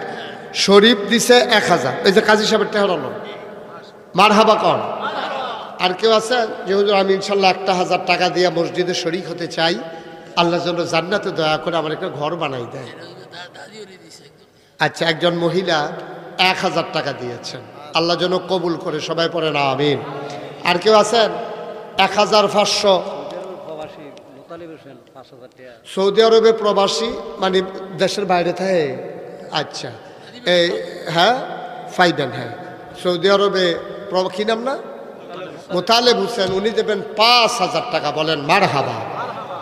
আল্লাহ কবুল করো, মঞ্জুর করো, মনের আশা পূরণ করে দাও, দানের হাদিয়া সোনার মদিনায় পৌঁছে দাও, কামাই রোজগারের রহমতার বরকত দিও। যাদের আব্বা নাই, আব্বা আম্মার কবর জান্নাতের টুকরা বানিয়ে দাও কনা আমিন। এখন যারা আমাদের যারা ভলান্টিয়ার তারা কই, তোমরা একটু ভিতরে ঢুকো, যাও ভিতরে যাও। আপনারা বিসমিল্লাহ বলে পকেটে হাত দেন, 10টা টাকা হইলে দিয়ে নো। আপনি 10 টাকার জন্য মরে যাবেন না। আমাদের এমপি সাহেব তো বলছেন যে আপনারা 1 প্যাকেট সিগারেট এত লাগতো না, 10 টাকা দেন। তো আপনি কইতেন পারবেন আমি দিছি, ওখানে না দেউন নাতে দেওয়ান বালা, উঠতেন না। আহা, এত করে কইতাছি উঠতেন না, এবারে উঠবই। আপনি জিতছেন, ফার্স্ট হয়েছেন নাকি? এই স্ট্রাইপ গেঞ্জি, ভেতরে বসো, আমার কাছে আইও, সামনে আইও। এই কি কারবার রে ভাই, না করতেছি না। ওমান থাকে শাহরুফ হোসেন, শাহরুফ হোসেন ওমান থাকে, উনিও দেবেন 5,000 টাকা। বলেন মারহাবা। আমি বলছিলাম কারোর সামনে থেকে যেন ব্যাগটা খালি না যায়। আপনি 2টা টাকা দেন, আপনি 2 টাকা দেন, পকেটে থাকলে মরে যাবেন। 2 টাকা দিলে অভাবী হয়ে যাবেন। শরিক থাকেন যে আমিও শরিক আছি, আমিও গর্বিত সদস্য। আল্লাহ যেন কবুল করে, সবাই পড়ে না আমিন। মাশাআল্লাহ। হ্যাঁ আচ্ছা, আরেক ভাই 100 টাকা দিয়েছেন, বশির মিয়া 100 টাকা দিয়েছেন, আল্লাহ যেন কবুল করে, সবাই পড়ে না আমিন। দেন ওই ছেলেরা আসছে, সবাই দেন, এখন দোয়া হয়ে যাবে। আল্লাহর খাস মেহরবানি। আমরা আজকে গুরুত্বপূর্ণ, হুসেনপুর নিবাসী শিমুল মজুমদার, উনি দেবেন 5,000 টাকা। বলেন মারহাবা। সুমন মিয়া 1,000 টাকা। আল্লাহ যেন কবুল করে, সবাই পড়ে না আমিন। মাশাআল্লাহ। আমরা সবাই মিলে একটু একটু শরিক থাকেন। এই দেন, সবাই দেন। এই সফিউল্লাহ দাও, কিছু দাও, জানো দেন না, 10 টাকা দেন, অসুবিধা কি? যা পারো তা দেন। আচ্ছা, আমরা সফিউল্লাহ মোহনপুর বাজারে ফল ব্যবসায়ী সফিউল্লাহ, আমার কলজের টুকরা, ও 500 টাকা দিচ্ছে নগদ। আল্লাহ যেন কবুল করে, সবাই পড়ে না আমিন। কি নাম? তো কি করবে? আচ্ছা বসা। হ্যাঁ আছে আছে টেহা, সফিউল্লাতে ফাইকারি মাল আনে তো, পাইকারি মাল আনে, টেহা লাগে সবসময়, টেহা লাগে রাহে লগত কুমালা কাম লেগে যায়। আল্লাহ যেন কবুল করে, সবাই পড়ে না আমিন। সবাই একটু নামাজের মতো করে বসানো, সবাই মিলে একটু তওবা করি। আমাদের তো অনেক গুনাহ, আল্লাহ যেন গুনাহগুলো মাফ করে। সবাই পড়েন আউযু বিল্লাহি মিনাশ শাইতানির রাজিম, বিসমিল্লাহির রহমানির রহিম, আস্তাগফিরুল্লাহ রাব্বি মিন কুল্লি যামবি ওয়া আতুবু ইলাইহি, লা হাওলা ওয়ালা কুওয়াতা ইল্লা বিল্লাহিল আলিয়্যিল আযীম। হে আল্লাহ, ইচ্ছায় অনিচ্ছায়, প্রকাশ্যে গোপনে, শয়তানের কুমন্ত্রণায় পড়ে, নফসের তাড়নায় পড়ে জীবনে যত গুনাহ করেছি, কবিরা সগীরা, শিরক বেদাত, সমস্ত গুনাহ থেকে খালেস অন্তরে তাওবা করতেছি। হে আল্লাহ, গুনাহ মাফ করে দাও, তাওবা কবুল করে নাও। আশহাদু আল্লা ইলাহা ইল্লাল্লাহু ওয়াহদাহু লা শারীকা লাহু ওয়া আশহাদু আন্না সাইয়্যিদানা হাবিবানা মাওলানা মুহাম্মাদান আবদুহু ওয়া রাসূলুহু সাল্লাল্লাহু আলাইহি ওয়াসাল্লাম। আমিন আমিন আমিন। আমার একটা শেষ কথা, আপনারা সোশ্যাল মিডিয়ার সুবাদে ইউটিউবে, ফেসবুকে দেখেছেন যে নাগাইশ দরবার শরীফ যেটা, এটা এখন 18 একর জায়গার উপরে 10টা প্রতিষ্ঠান। আমাদের এমপি সাহেবের কলেজ হলো 6 একর জায়গার উপরে একটা প্রতিষ্ঠান, ওই তুলনায় আমারটা আরও ছোটো, 6 একরে একটা, আর আমার 18 একর জায়গার উপরে 10টা প্রতিষ্ঠান। একটা খানকা আছে জেকের আজকারের জন্য, একটা দাখিল মাদ্রাসা, একটা নুরানি মাদ্রাসা, একটা হাফিজিয়া মাদ্রাসা, একটা ধাতব্য চিকিৎসালয়, একটা গণপাঠাগার, গবেষণাগার, ছাত্রাবাস, মসজিদ। এই 10টা প্রতিষ্ঠান আমার এখানে, ইয়াতিমখানা এবং মসজিদ, এই 10টা প্রতিষ্ঠান। আপনারা শুনে খুশি হবেন, সারা বাংলাদেশে ব্যতিক্রম ধর্মী একটা মসজিদ আমার এখানে একসাথে নামাজ পড়তে পারবে 6000 লোক। মারহাবা বলবেন না? কয় হাজার? 6000। এবং এই মসজিদ শুধু মসজিদ না, এই মসজিদের নিচতলার হাসপাতাল, 19,000 স্কোয়ার ফিট জায়গার উপর একটা ফ্রি চিকিৎসালয় মসজিদের নিচতলায়। সিঁড়ি দিয়া সংসদ ভবনের মতো ডাইরেক্ট সিঁড়ি দিয়ে উঠতে যাবো দোতলায়। হ্যাঁ নগি হইল মসজিদ, নিচতলায় হাসপাতাল, দোতলায় 3তলায় মসজিদ, একসাথে নামাজ পড়তে পারবে 6000 লোক। তা আমার ইঞ্জিনিয়াররা যারা ড্রয়িং করেছে 10 জন আমার দরবারের খাদেম, ওদেরকে যখন আমি বলছি মসজিদে আহ, এটার যে এত একটা মসজিদে কে বইয়া দেখবো আমি তো আর বুঝছি না। তাই না যখন আমার দেখাইছে আমি কইটা কী তারি, কয় যে হুজুর ওই মসজিদরা, আমি কীরকম বড়, কই হুজুর ওই বড় কীরকম কখন যেত না, এর মধ্যে 6000 লোক এক লোকে নামাজ পড়তে পারবো। আমি করছো কিন্তু সর্বনাশ, এটা করতে কীরকম খরচ হইব, কই হুজুর এটা করতে খরচ হইব 15 কোটি টাকা। কয় কোটি? 15 কোটি। একটা মসজিদ, ওই নিচে হাসপাতাল আছে যে, খরচটা হ্যাঁ ন বেশি। তা আমি চিন্তা করলাম আমি গরিব মানুষ, এত টাকা দিয়া কেমনে মসজিদ করন। তা আমি একটা নিয়ত করলাম যে আল্লাহ যেহেতু এটা রাইকালাইছে আর কাটাকাটি যাইতাম না, ইনশাল্লাহ মসজিদ হইব। আমি মুশতাক ফয়েজি 1 বছরে ওয়াজ করে যত টাকা হাদিয়া পাই, পুরা 1 বছরের হাদিয়া আমার মসজিদ আমি দান করে দেবো ইনশাল্লাহ। আমি 1 বছরে হাদিয়া ফাইয়া ফাইয়া জমাইছি, 1 বছর শেষে ছিল গণ্যা দেহি 25 লক্ষ টাকা হয়েছে। মার হাবা কন্যা কেন? এই 25 লক্ষ টাকা দিয়া আমি মসজিদের কাজ শুরু করছি। জুন মাসের 1 তারিখ আমার মসজিদের প্রথম তলার ছাদের ঢালাই হয়েছে। ছাদের ঢালাইয়ের দিন ইঞ্জিনিয়ার আমি কানে কানে কয় যে হুজুর ওই যে কইতাম যে 25 কোটি আরে 15 কোটি এটা হইতো না, জিনিসপত্রের দাম বেড়ে গেছে, আর প্যাটার্ন আমরা চেঞ্জ করে লাইছি, এটা আরো একটু সুন্দর করে করাম, এটা 30 কোটির মতো লাগতো পারে।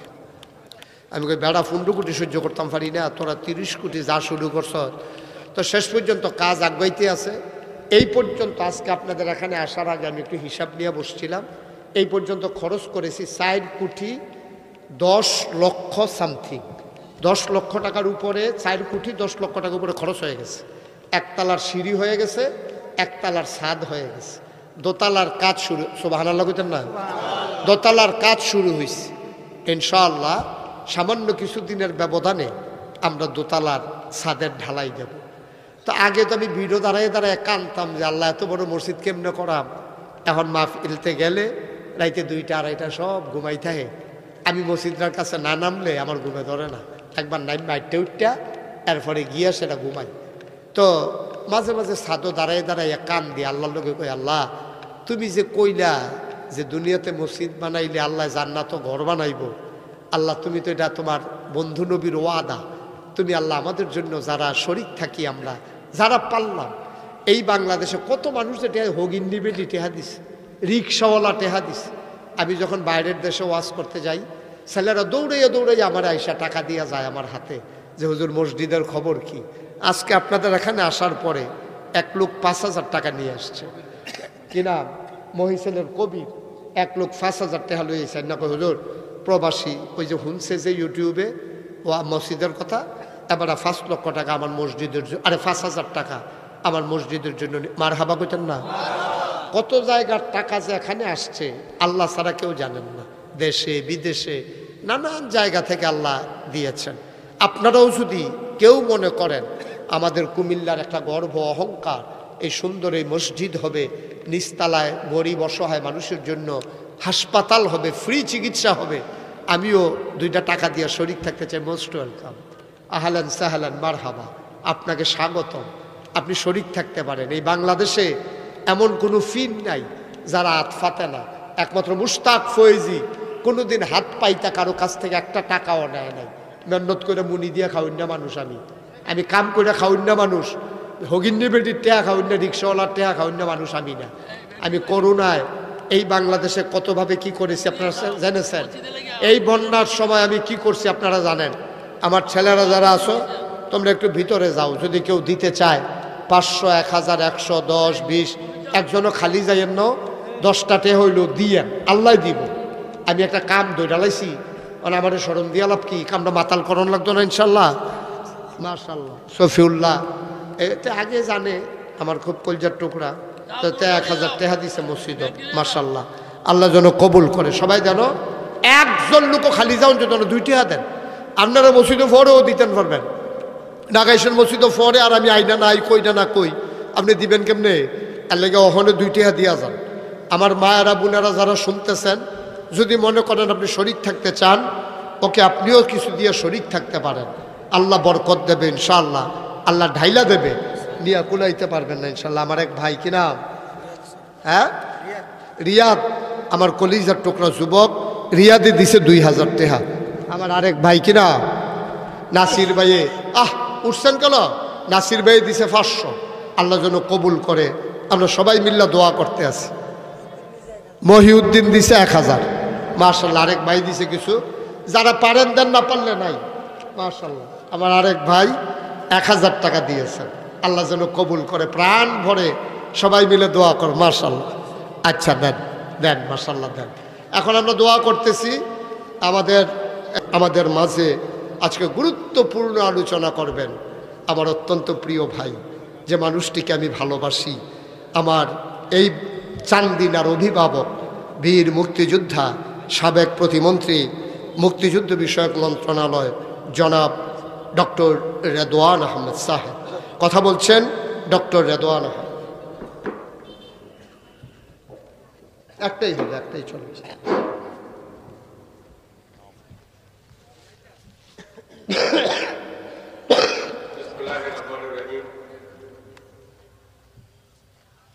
আসসালামু আলাইকুম ওয়া রাহমাতুল্লাহি ওয়া বারাকাতুহু। ওয়া আলাইকুম আসসালাম ওয়া রাহমাতুল্লাহি ওয়া বারাকাতুহু।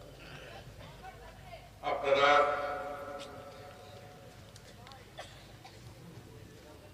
দীর্ঘক্ষণ এই দেশের একজন জনপ্রিয় আলেম মুস্তাক আহমেদ ওয়াইজি সাহেবের ওয়াজ শুনেছেন। উনি মানুষকে হাসাতে পারেন, কাঁদাতে পারেন, মোটামুটি ভাবে সকল বিষয়ে পারদর্শী। তো উনি নবী করিম সাল্লাল্লাহু আলাইহি সাল্লামের জীবনের 2টা, আমি আসার পরে 2টা ঘটনার কথা উনি বয়ান করেছেন। এই জিনিসগুলো যারা মাদ্রাসা বা স্কুলে লেখাপড়া করে এবং নবী করিম সাল্লাল্লাহু আলাইহি সাল্লামের জীবনী সম্পর্কে পড়ালেখা করেছেন বা সংক্ষিপ্ত আকারে হলেও ইসলাম ধর্মের উপরে লেখাপড়া করেছেন, এই বিষয়গুলো কিন্তু বিস্তারিতভাবে সেই পুস্তিকাগুলোতে বর্ণনা করা আছে।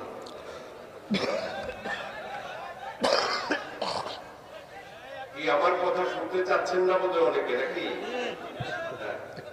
এই যে এই তুমি দাঁড়াইছো কেন? এই ছেলেরা বসন্ত ধরে বসান, একজন লোক দাঁড়াবেন না। এটা কি ধরনের কাজ হইলো ভাই? একজন মেহমান কথা বলতেছেন, কে কালেকশন করতেছে? কালেকশন করলে করো, একটা লোক উঠেন না, চুপ করে বসেন। আমাদের এই দেশে ইসলামের আদর্শ এবং নবী করিম সাল্লাল্লাহু আলাইহি সাল্লামের উপরেই বিভিন্ন জায়গাতে আলেমগণ তাদের বক্তব্য রেখে থাকেন। তবে একটা জীবনের ইসলামের আদর্শের উপর মৌলিক কিছু বিষয় আছে। মৌলিক বিষয়গুলো হলো যে মুসলমান হিসাবে আমরা রোজা করব, নামাজ পড়ব, যদি তৌফিক থাকে হজ করব, তৌফিক থাকলে যাকাত দেব এবং কলমায়ে তৈয়বা লা ইলাহা ইল্লাল্লাহু মুহাম্মাদুর রাসূলুল্লাহ এই জিনিসটাকে আমরা বয়ান করব। রোজা, নামাজ, হজ, যাকাত আর কলমা, এই পাঁচটা জিনিস হলো মুসলমানদের জন্য ফরজ। এই ফরজগুলো যদি আমরা যথাযথভাবে পালন করি তাইলে এই ফরজগুলো আমরা আল্লাহর হক হিসাবে আদায় করব। রোজা থাকবো, নামাজ পড়বো, হজ করবো, যাকাত দেব, কলেমা পড়বো।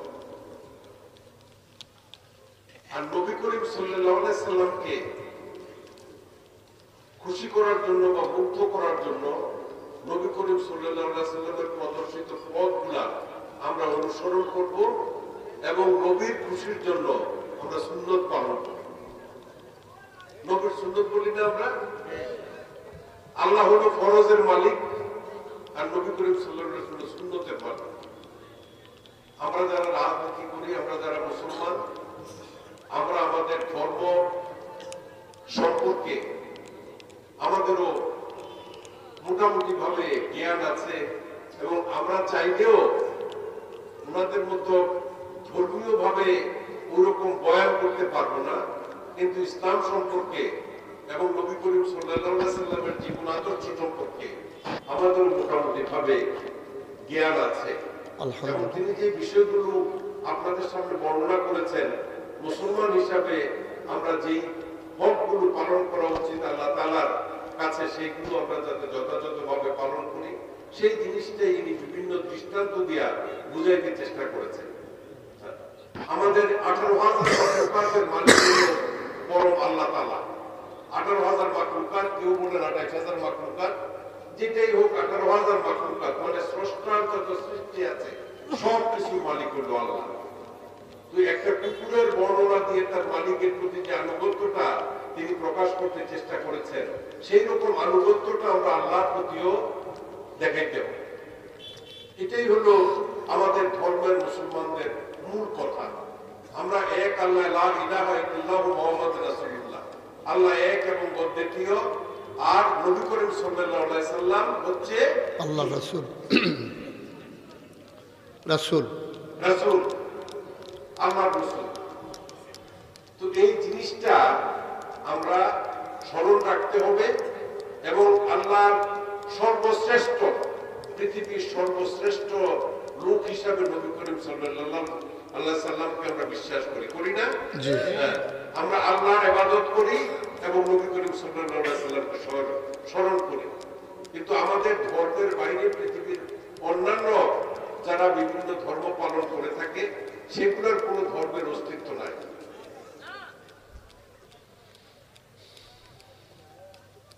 তাওরাত, জবুর, ইনজিল, কোরআন, এগুলো হলো আল্লাহর প্রেরিত বিভিন্ন নবী করিম সাল্লাল্লাহু আলাইহি সাল্লামের উপরে আল্লাহ তাআলা প্রেরণ করেছেন এবং সর্বশেষ নবী হযরত মুহাম্মদ সাল্লাল্লাহু আলাইহি সাল্লামের উপরে কোরআন নাযিল করেছেন। কোরআনই হলো পৃথিবীর সর্বশ্রেষ্ঠ গ্রন্থ এবং সেই ধর্মগ্রন্থটা হচ্ছে আমাদের মুসলমানদের জন্য। আমাদের মুসলমানরা আমরা যদি এই কোরআন শরীফকে অনুসরণ করি এবং এই কোরআন শরীফের উপর ভিত্তি করেই সারা পৃথিবীর বিভিন্ন জিনিসের সৃষ্টি, এবং এই কোরআন শরীফকে যারা অ্যানালাইসিস করেছেন তারা স্বীকার করতে বাধ্য হয়েছেন এই যে নবী করিম সাল্লাল্লাহু আলাইহি সাল্লামের উপরে অর্পিত আল্লাহ তাআলার যে সমস্ত বিষয়গুলো আছে, এটাই হলো কোরআন। এই কোরআনের উপরে কিন্তু বিজ্ঞানসম্মতভাবে সমস্ত কিছুই আপনার লিপিবদ্ধ আছে এবং যারা রিসার্চ করেন, যারা বড় বড় বৈজ্ঞানিক হয়েছেন, যারা বড় বড় দার্শনিক হয়েছেন, সবকিছু এই পবিত্র কোরআন শরীফের ভিতরে আছে। এইটুকু প্রমাণিত সত্য। তো যাই হোক, এই ব্যাপারে মাওলানা মুস্তাক আহমেদ ফয়েজী সাহেব ইসলাম সম্পর্কে এবং কোরআন সম্পর্কে অনেক কিছু আপনাদের সামনে বিশ্লেষণ করেছেন। আমি শুধু একজন মুক্তিযোদ্ধা হিসাবে আপনাদের কাছে দু একটা কথা বলব। আমাদের দেশ যখন স্বাধীন হয় তখন আমি কলেজের ছাত্র ছিলাম, ইন্টারমিডিয়েট সেকেন্ড ইয়ারে পড়তাম। আমি মুক্তিযুদ্ধে অংশগ্রহণ করেছি। আমাদের চান্দিনাতে আমরা সদ্যের এক মুক্তিযোদ্ধা ছিলাম, তো এটার সংখ্যা অবশ্য আওয়ামী লীগ এবার ক্ষমতায় আসার পরে অনেক বেড়ে গেছে, বুঝছেন না? আমরা ওই যে ওই সুরা ছিল তার কি নাম না, হ্যাঁ, বারিক্কায় আপনার মুক্তিযুদ্ধের সময় বিভিন্ন হিন্দুরা যাইতে থাকলে গাববাড়ির এখানে গিয়া যুদ্ধ তাদেরকে নিয়ে হিন্দুদেরকে ধরে টাকা পয়সা রাখতো। তারপরে আমি আমার বোনের জামাই আছে সিদ্দিক মরে গেছে, আপনারা চিনেন, সেক্রেটার কাসেম, তারপরে এরকম আমরা কয়েকজন মিল্লা খালেক ছিল মুন্দার বাড়ি, আমরা সবাই মিল্লা তারা ধরে আনলাম, ধরে এমন মায়ের পারলাম যে আর কোন সময় অন্তত পক্ষে হিন্দুরা এই ভারতে যাওয়ার পথে যাতে আক্রমণ না করে বা এই চুরিদারি বন্ধ করে, বুঝছেন না? এতেও লোকের মুক্তিযুদ্ধ হয়ে গেছে, বলছেন যে অনেককে, হ্যাঁ, সোরাবাড়িকেও মুক্তিযুদ্ধ হয়ে গেছে। যাই হোক, এরকম অনেককে এই আওয়ামী লীগ সরকার এসে নানাভাবে মুক্তিযোদ্ধা করছে। আমি মুক্তিযুদ্ধ বিষয়ক বাংলাদেশের প্রথম মন্ত্রী, এই মন্ত্রী পরিষদে আমি প্রথম মন্ত্রী এবং আমার হাত দিয়া এই মুক্তিযুদ্ধ বিষয়ক মন্ত্রণালয়ের সৃষ্টি। তো আমি জানি বাংলাদেশে কতজন মুক্তিযোদ্ধা আছে। আমি 1,21,000 মুক্তিযোদ্ধা, প্রকৃত মুক্তিযোদ্ধার একটা তালিকা সেই সময় গেজেট নোটিফিকেশন করছে। কিন্তু এই গভর্নমেন্ট আসার পরে 71-এর পরে যার জন্ম হয়েছে এরকম নাকি 60,000 মুক্তিযোদ্ধা আছে। মুক্তিযোদ্ধা হইতে পারে? হইতে পারে না। তো শেখ হাসিনার 15 বছরের শাসনামলের কথা কিছু কিছু এই আমাদের মাওলানা মুস্তাক আহমেদ ফয়েজী সাহেব বর্ণনা করেছেন। তো আমি এই সম্পর্কে কিছু বর্ণনা করতে চাই না। আমি শুধু আমাদের একটা 17 এপ্রিল 1971 সালে 26শে মার্চ 27শে মার্চে আপনার পাকিস্তান বাহিনী, আমার বয়সের যারা আছে আপনারা জানবেন, আর আমার চেয়ে ছোট যারা আছেন খুব বেশি বুঝবেন হয় নাই, তাদের পক্ষে ইতিহাস সম্পর্কে জানা অনেক কষ্টকর। তবে লেখাপড়া যদি ঘুরে থাকেন বা শুনে থাকেন তাহলে মুক্তিযুদ্ধের ইতিহাস জানবেন। মরহুম শেখ মুজিবুর রহমান সাহেব, উনি বঙ্গবন্ধু খেতাব পাইছিলেন 1970-এর গণ আন্দোলনের পরে। তুফাইল আহমেদ, আসম আব্দুর রব, শাহজাহান সিরাজ, নূরে আলম সিদ্দিকী, তারা সেদিন এই দেশের আন্দোলনে নেতৃত্ব দিচ্ছে, ছাত্র নেতৃত্ব। এবং আমাদের এই 1952-এর ভাষা আন্দোলন, 62 শিক্ষা কমিশন বিরোধী আন্দোলন, 69-এর গণ আন্দোলন, 71-এর মুক্তিযুদ্ধ এবং তৎপরবর্তী সময় এরশাদ বিরোধী আন্দোলন এবং এই যে একটা বিপ্লব হয়ে গেল 5ই আগস্ট, সমস্ত আন্দোলনের নেতৃত্ব কিন্তু এই দেশের ছাত্র সমাজ দিচ্ছে, এই দেশের ছাত্র সমাজ দিচ্ছে। এই ছাত্রদেরকে ছাড়া বুকের তাজা রক্ত দিতে কিন্তু তেমন কেউ এগিয়ে আসে না। তার পাশাপাশি এই দেশের সাধারণ মানুষও বুকের তাজা রক্ত 1971 সালে দিচ্ছে। এবং এই স্বাধীনতাকে ঘোষণা করছিলেন সর্বপ্রথম শহীদ রাষ্ট্রপতি জিয়াউর রহমান, তখন তিনি একজন মেজর ছিলেন।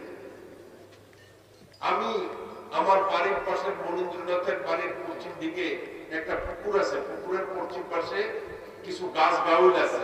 তো আমি মনীন্দ্রনাথ, ভৌমিক সহ আমাদের গ্রামের অনেকেই তখন একটা রেডিও নিয়ে চুপে চুপে বসে আছে, কোন দিক দিয়ে আবার মিলিটারি আছে।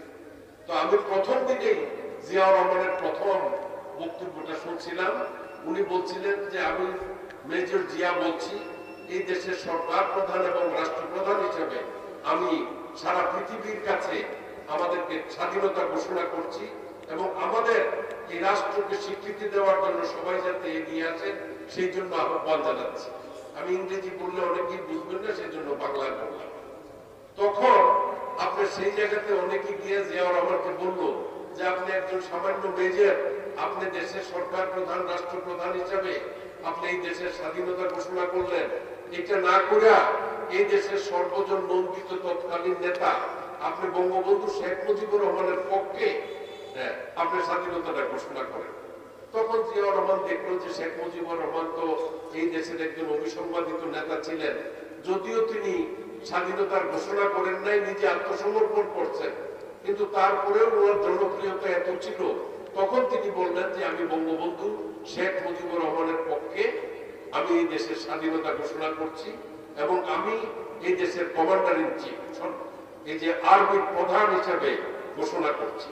তখন স্বাধীনতার ঘোষণার পরে আমাদের মতো যুবক ছেলে যারা ছিল, কারণ শেখ সাহেব ঘোষণা করার কথা, তাজউদ্দিনের মেয়ে একটা বই লিখছে শারমিন, উনি লিখছে পিতাও কি জানি, পিতাও পিতাও নেতা। পিতাও নেতা।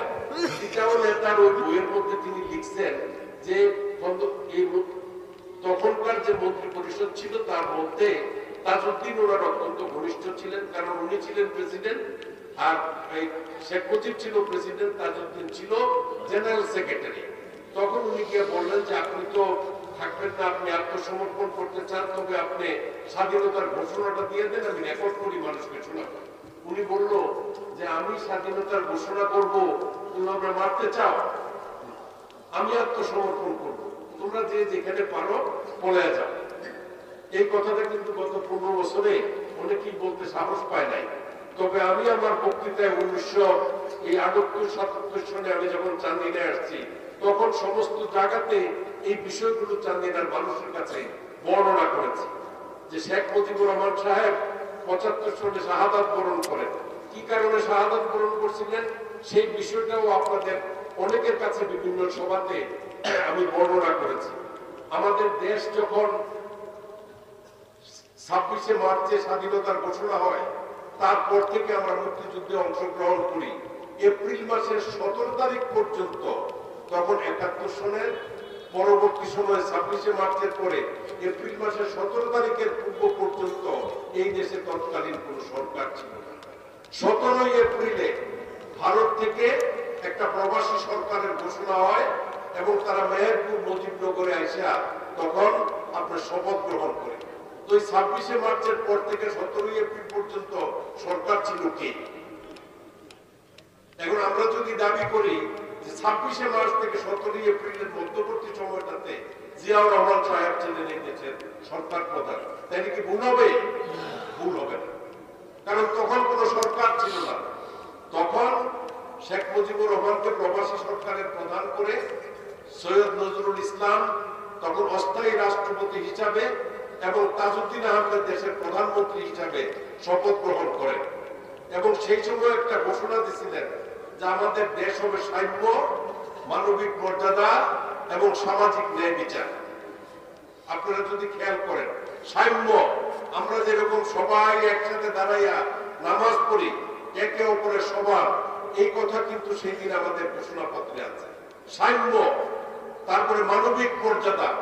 মানবিক মর্যাদা মানে মানুষের যাতে মর্যাদাটা যথাযথভাবে নিশ্চিত হয় এবং সামাজিক ন্যায় বিচার, আপনার সর্ব জায়গাতে যাতে ন্যায় বিচার প্রতিষ্ঠিত হয়। কিন্তু শেখ মুজিবুর রহমান সাহেব 72 সনের 10 তারিখ জানুয়ারি মাসের 10 তারিখে দেশে ফিরে আসলেন। তাজউদ্দিন সাহেবকে বাদ দেওয়া হলো, তিনি প্রধানমন্ত্রী হলেন। তারপরে 1975 সনে তিনি আপনার একদলীয় শাসন ব্যবস্থা প্রবর্তন করলেন। মানে গণতন্ত্র, যে গণতন্ত্রের জন্য, যে সাম্যের জন্য, যে মানবিক মর্যাদার জন্য এবং সামাজিক ন্যায় বিচারের জন্য আমরা দেশ স্বাধীন করছিলাম, এই সমস্ত কিছুকে তিনি বুলণ্ঠিত করে দিলেন। বুলণ্ঠিত করে একদলীয় শাসন ব্যবস্থা তৈরি করলেন। মানে এই দেশে কোনো গণতন্ত্র নাই, উনি যা বলে সেটাই হবে, উনার কথাই দেশ চলবে। এবং উনার কন্যা, যেটা গত 2008 সালের পর থেকে আমাদের দেশে 15টা বছর যে প্রবর্তন করেছিল এবং তিনি কত টাকা এই 15 বছরের লুণ্ঠন করেছেন আপনারা তো বোধহয় অনেকেই জানেন না। জানেন? $150 বিলিয়ন, 15,60,000 কোটি টাকা আজকে বাংলাদেশের টাকায়। 15,60,000 কোটি টাকা গত 15 বছরে এই দেশ থেকে তিনি পাচার করেছেন। আজকে যে জিনিসপত্রের দাম বেশি, এটার কারণ কি? আপনার 60,000 কোটি টাকা বাংলাদেশ ব্যাংক থেকে ছাপাইয়া এই সরকারি কর্মকর্তা কর্মচারীদেরকে বেতন দিচ্ছেন। তো মুদ্রামান এইভাবে যদি উঠে পড়ে যায়, মুদ্রার আপনার প্রচলন যদি বেশি হয়, তাইলে তো মুদ্রাস্ফীতি হবে। আজকের যারা ছেলেপেলেরা বিদেশে থাকে, তারা যদি আগে $1 পাঠাইতো তাহলে 80 টাকা পাইতেন আপনারা। এই 1.5 বছর আগে পাইতেন না 80 টাকা পাইতেন, এখন কত পান? 125 টাকা পান। তাহলে মুদ্রা মানটা কত কমছে আন্তর্জাতিক ভাবে আপনি দেখেন। এই 1.5 বছরে আপনার $1 ডিফারেন্স হলো আপনার 25 আর 80 থেকে গেল 45 টাকা। মানে আগে যদি $1 আপনার ছেলে পাঠাইতো তাইলে পাইতেন 80 টাকা, এখন পান 125 টাকা। মানে 45 টাকা মুদ্রাস্ফীতি হয়েছে। কি কারণে? বেশি করে টাকা ছাপাইয়া বাজারে ছেড়ে দিচ্ছে। এই যে বেশি করে টাকা ছাপায় যদি বাজারে না ছাড়তো তাইলে এই মুদ্রাস্ফীতি হতো না, আজকে দ্রব্যমূল্যের দাম এত বেশি। আমরা চাই না করে যে আমার বয়সী যারা আমরা এই এক আলি ডিম খেতাম, সোয়াশের চাল পারতাম 1 টাকা দিয়ে, 1 টাকা দিয়ে আমরা সোয়াশের চাল পেয়েছি। আজকে সোয়াশের চালের দাম কত? 60 টাকা। আরে 60 টাকা তো এই যে ইয়াটা মোটা চালটা, হ্যাঁ, আর যদি সিউন চাল খান তাহলে কত? আপনি যেটা খান এটা আরো দাম, বুঝছেন না? মোটামুটি ভাবে আমরা যেটা খাই একটু দাম, একটু দাম।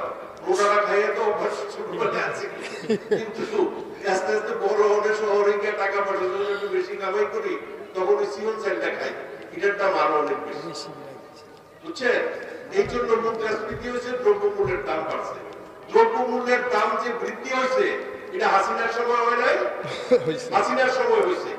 এখন এই অন্তর্বর্তীকালীন যে সরকার, এই সরকারটা কি জন্য গঠিত হল? শেখ মুজিবুর রহমান সাহেবের মৃত্যু হয়েছে। শেখ মুজিবুর রহমান সাহেব যখন এই যে সাম্য, মানবিক মর্যাদা এবং সামাজিক ন্যায় বিচার এটা যখন দেশ থেকে উঠে গেল, তখন উনি আরো কয়েকটা খারাপ কাজ করছিলেন। উনি চাইছিলেন সারা জনম ক্ষমতায় থাকতে হবে, সেই জন্য আর্মির এই বাইরে একটা বাহিনী গঠন করছিলেন, যেটার নাম হল রক্ষী বাহিনী। আরেক বাহিনী গঠন করছেন মুজিব বাহিনী। তখন আপনার ৭৪ সনে এই মালান সাহেব তো ছোট আছিলেন, নাকি ছোট আছিলেন, কিন্তু আমরা তখন ইউনিভার্সিটিতে পড়ি। আমি তখন লতে অনার্স পড়ি ঢাকা বিশ্ববিদ্যালয়ে ৩য় বর্ষে। এই ৭৪-এর দুর্ভিক্ষের সময় আমাদের দেশের মানুষ খানা পায় নাই এবং মানুষকে কলা পাতা দিয়ে পানি দিতে হচ্ছে, বুঝছেন না?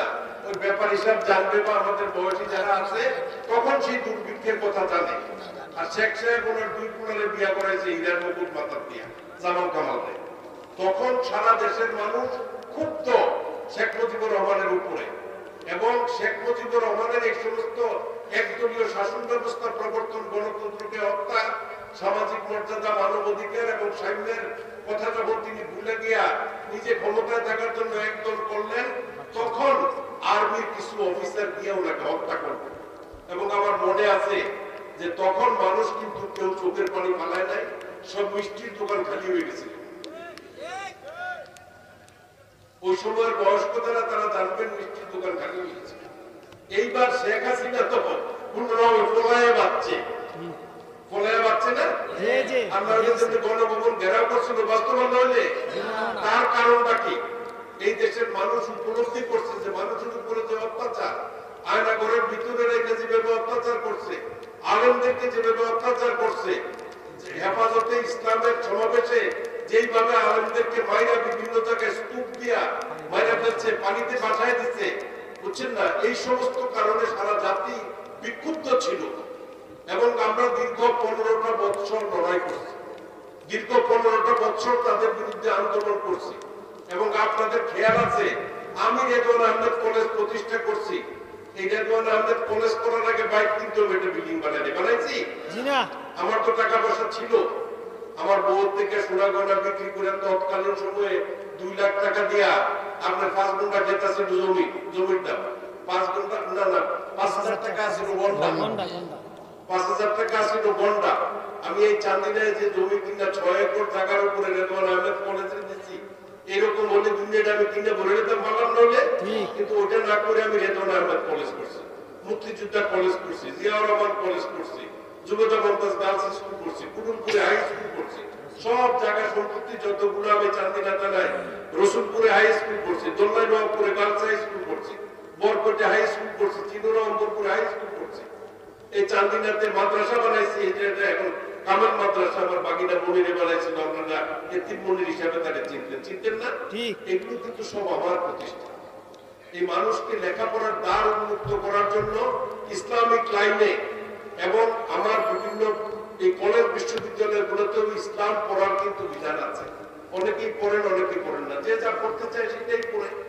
কিন্তু সমস্ত বিদ্যায়, সমস্ত শাস্ত্রেই কিন্তু আমাদের ইসলামের কথা বর্ণনা আছে। নবী করিম সাল্লাল্লাহু আলাইহি সাল্লামের জীবন আদর্শের কথা বলা আছে। তো আমি তো 79 সালে বুক করছি, 86-তে বুক করছি, 91-তে আমি আর আলিয়ার সাহেব বুক করছি। তখন ভোট হয়েছে, আশরাফের লোকে পয়লা দিন আমি 4000 ফুট বেশি পাইছিলাম 91 ফুটে।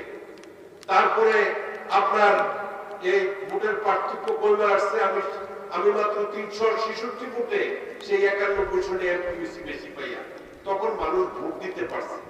96 সনে আশরাফ আর আমার ডিফারেন্স হয়েছে, আমি ফেল করছি 264 ফুটে। এখানে যারা মুরব্বী আছে তারা জানে ওইটা নির্বাচন ছিল।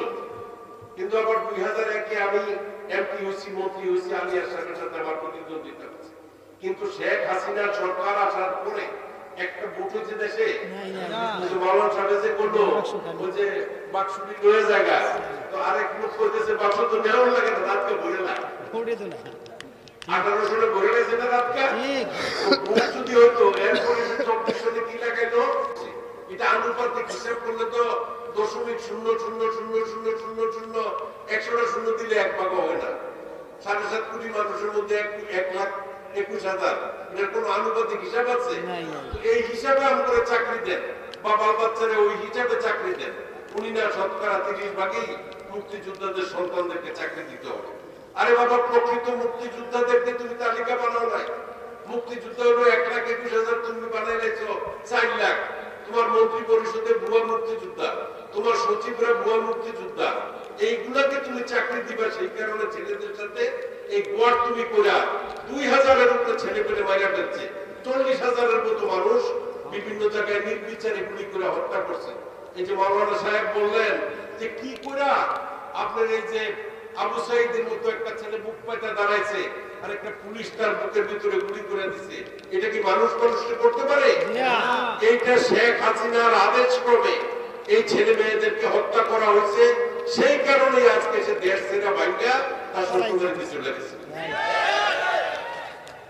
তার মন্ত্রী ফরেন মিনিস্টার বলছে যে আমাদের হলো স্বামী স্ত্রীর সম্পর্ক, মানে ভারতের উনি হলো তার স্বামী আর সে হলো তার স্ত্রী। পৃথিবীর কোন দেশ তাকে জায়গা দিতে রাজি হয় নাই, শুধুমাত্র ভারতে গিয়া সে হেলিকপ্টার দিয়ে আত্মগোপন করে বাঁচে আছে। তারপরেও অনেক সময় উৎলায় এই উৎকানিতে কাজ হবে না। আমার জীবদ্দশায় আওয়ামী লীগের বিচরণ আর বাংলাদেশে আমরা তো কেউ কোনোদিন দেখতে চাই না, দেখতে চাই না। তো যাই হোক, আমার বক্তব্য আমি দীর্ঘায়িত করবো না। আমি নির্বাচন করছি, আপনারা আমাকে ভোট দিয়েছেন, আমি জনমানুষের জন্য কাজ করছি, এখনো জনমানুষের জন্য এই যে নির্বাচিত হই নাই, তারপরেও তো কাজকর্ম করে যাইতেছি। আমি আমার রেদওয়ান আহমেদ কলেজে গেছি, প্রাণগোপাল তার মাস্তানদেরকে টুয়ে দিছে, আমার গাড়িতে আক্রমণ করছে, আত্মরক্ষার জন্য 2টা গুলি করছি। নিজে বাঁচার জন্য গুলি করতে হবে না? নিজের আত্মরক্ষা করা ফরজ না? আপনার সম্পদ রক্ষা করা ফরজ না? আপনার বাড়িতে যদি ডাকাত ঢুকে বা আপনাকে যদি কেউ মাইরা ফেলতে আছে, আপনি তো চেষ্টা করবেন বেঁচে থাকতে, নাকি বেঁচে থাকতে চেষ্টা করবেন না? চেষ্টা করব। হ্যাঁ, আপনার বাড়িতে কেউ যদি হামলা করে, আপনার ধন সম্পদ যদি লুট করে নিতে চায়, আপনি তারে প্রতিহত করতে চেষ্টা করবেন না? আমিও প্রতিহত করতে চেষ্টা করছি এবং 2টা ছেলের গায়ে, একটার হাতে আর একটার পায়ে আপনার 2টা গুলি 2টার লাগছে। এসপি এসে আমারে কয় যে স্যার, আপনি যে গুলি করলেন যদি বুকে লাগতো, আমি বুকে ধরে গুলি করি নাই, আমি একটা গুলি করছি পায়ে আর একটা করছি হাতে, তো 2টার 2 জায়গাতেই তো লাগছে, তো মরে তো নাই তারা, বুঝছেন না? আল্লাহ দিলে মামলা খতম হয়ে গেছে। কারণ আইনে আছে, আমি তো আইন করছি, right of private defence of body and right of private defence of property. আত্মরক্ষা করা এবং সম্পদ রক্ষা করা আইনগত অধিকার।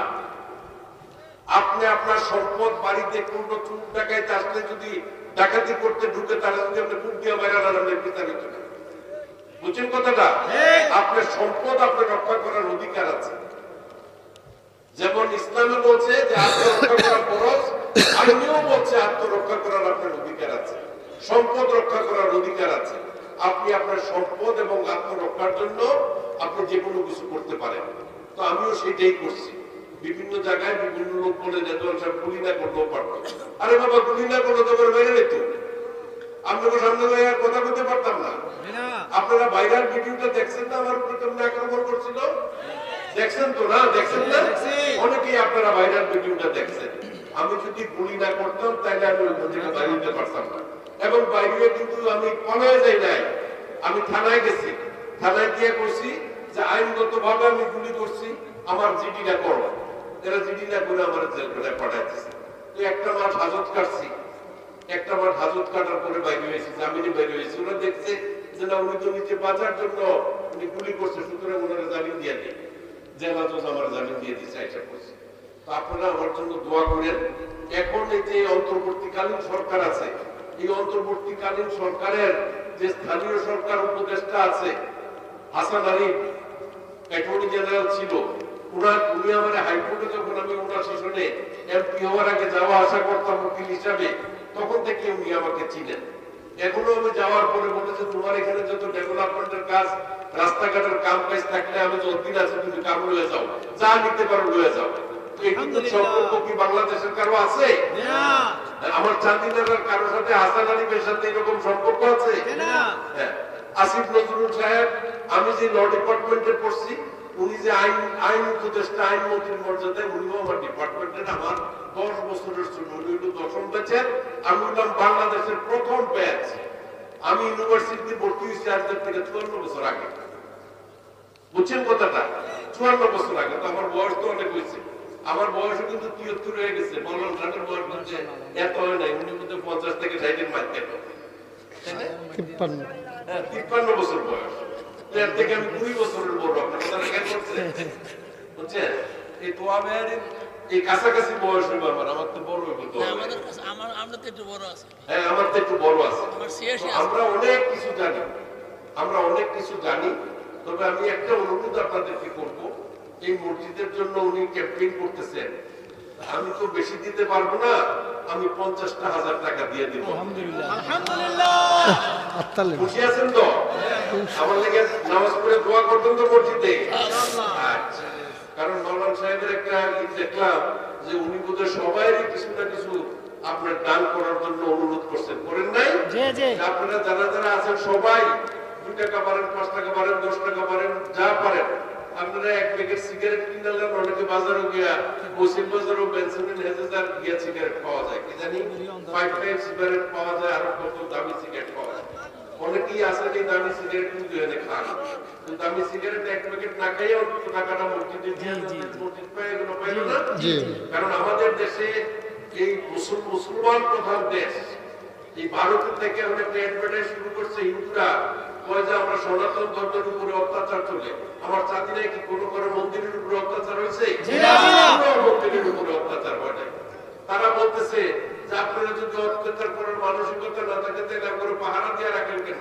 আরে বেটা, তোর দেশে আমার লোক যদি নামাজ পড়তে দাঁড়ায়, তোর পুলিশ গিয়ে লাথি মেরে তাদের উঠিয়ে দেয়। ভিডিও ভাইরাল দেখছেন না?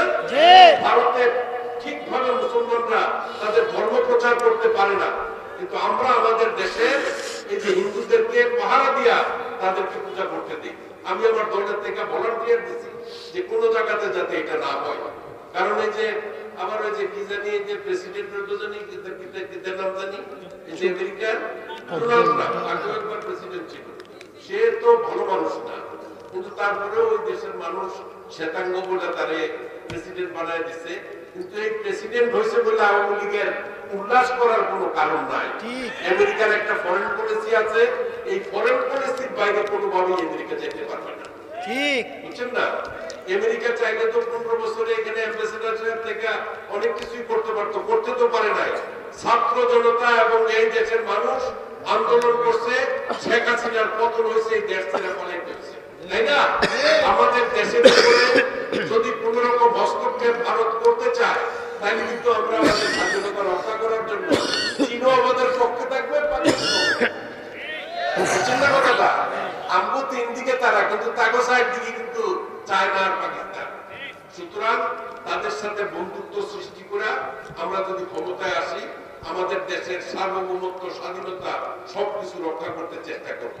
শেখ হাসিনা কিন্তু ভারতের কাছে বাংলাদেশে দিয়ে গেছে, ওটা থেকে আমরা এই দেশটাকে আমাদের রক্ষা করতে হবে। আমি একজন মুক্তিযোদ্ধা হিসেবে এই দেশ স্বাধীন করছি ভারতের গোলামি করার জন্য করছি? আমাদের পার্শ্ববর্তী দেশের গোলামি করার জন্য দেশ স্বাধীন করছি? গোলামি করার জন্য স্বাধীন করি নাই। আমরা এই দেশে তখন 7.5 কোটি মানুষ ছিল, আজকে 18 কোটি মানুষ। 18 কোটি মানুষ তাদের জীবিকা অর্জনের জন্য বিশ্বের বিভিন্ন দেশে গিয়ে আজকে আমাদের ছেলে মেয়েরা উপার্জন করতেছে। সেই উপার্জনের টাকা শেখ হাসিনা বিদেশে পাচার করছে। কিন্তু এই সরকার আসার পরে আমাদের ছেলেমেয়েরা যেভাবে আপনার প্রাতিষ্ঠানিকভাবে এবং লিগেলি যেভাবে টাকা পাঠাচ্ছে, ইনশাল্লাহ আমাদের দেশে কর্মরত যারা বিদেশে আছে তারাও অন্তত পক্ষে অন্তর্বর্তী সরকারকে সমর্থন দিয়া আমাদের দেশের অর্থনৈতিক অবস্থাটা পুনরুজ্জীবিত করার জন্য তারা চেষ্টা করবে। এবং আমরা যারা বিভিন্ন রাজনৈতিক সংগঠনের নেতৃবৃন্দরা আছি, আমরাও চাইবো যে দেশের প্রতিষ্ঠানগুলোকে ঠিক করে যে সংস্কারের প্রতিশ্রুতি ডক্টর ইউনূস দিয়েছেন, সেই তার প্রতিশ্রুতি রক্ষা করে সংস্কার কার্য অনতিবিলম্বে যত তাড়াতাড়ি সম্ভব শেষ করবে, দেশে নির্বাচন দিবে, যার মুখ সে দিবে, যাকে ইচ্ছে তাকে দিবে, সেইভাবে আবার দেশে গণতন্ত্র প্রতিষ্ঠিত হবে ইনশাআল্লাহ। আপনারা আমার জন্য দোয়া করেন যাতে আমি শারীরিকভাবে সুস্থ থাকি, এবং আল্লাহ যদি হুকুম করে তাইলে আপনাদের সেবা করার জন্য আমি চেষ্টা করব। আপনারা আমার জন্য দোয়া করবেন। আসসালামু আলাইকুম। জি, সাবেক সংসদ সদস্য, আমাদের সাবেক মন্ত্রী, উনি অসুস্থ। আল্লাহ যেন সুস্থতা দান করে, শিফায়ে কামেলা নসিব করে। আমরা সবার জন্য সবাই দোয়া করি, আল্লাহুম্মা আমিন। রব্বানা যালামনা আনফুসানা ওয়া ইল্লাম তাগফির লানা ওয়া তারহামনা লানাকুনান্না মিনাল খাসিরিন। রব্বানা আতিনা ফিদ দুনিয়া হাসানাতাও ওয়া ফিল আখিরাতি হাসানাতাও ওয়া কিনা আযাবান নার। আয় আল্লাহ তাআলা, তোমার কুদরতি পায়ে ধরে ভিক্ষা চাই, আমাদের জীবনের গুনাহগুলো তুমি মাফ করে দাও। এই জীবনে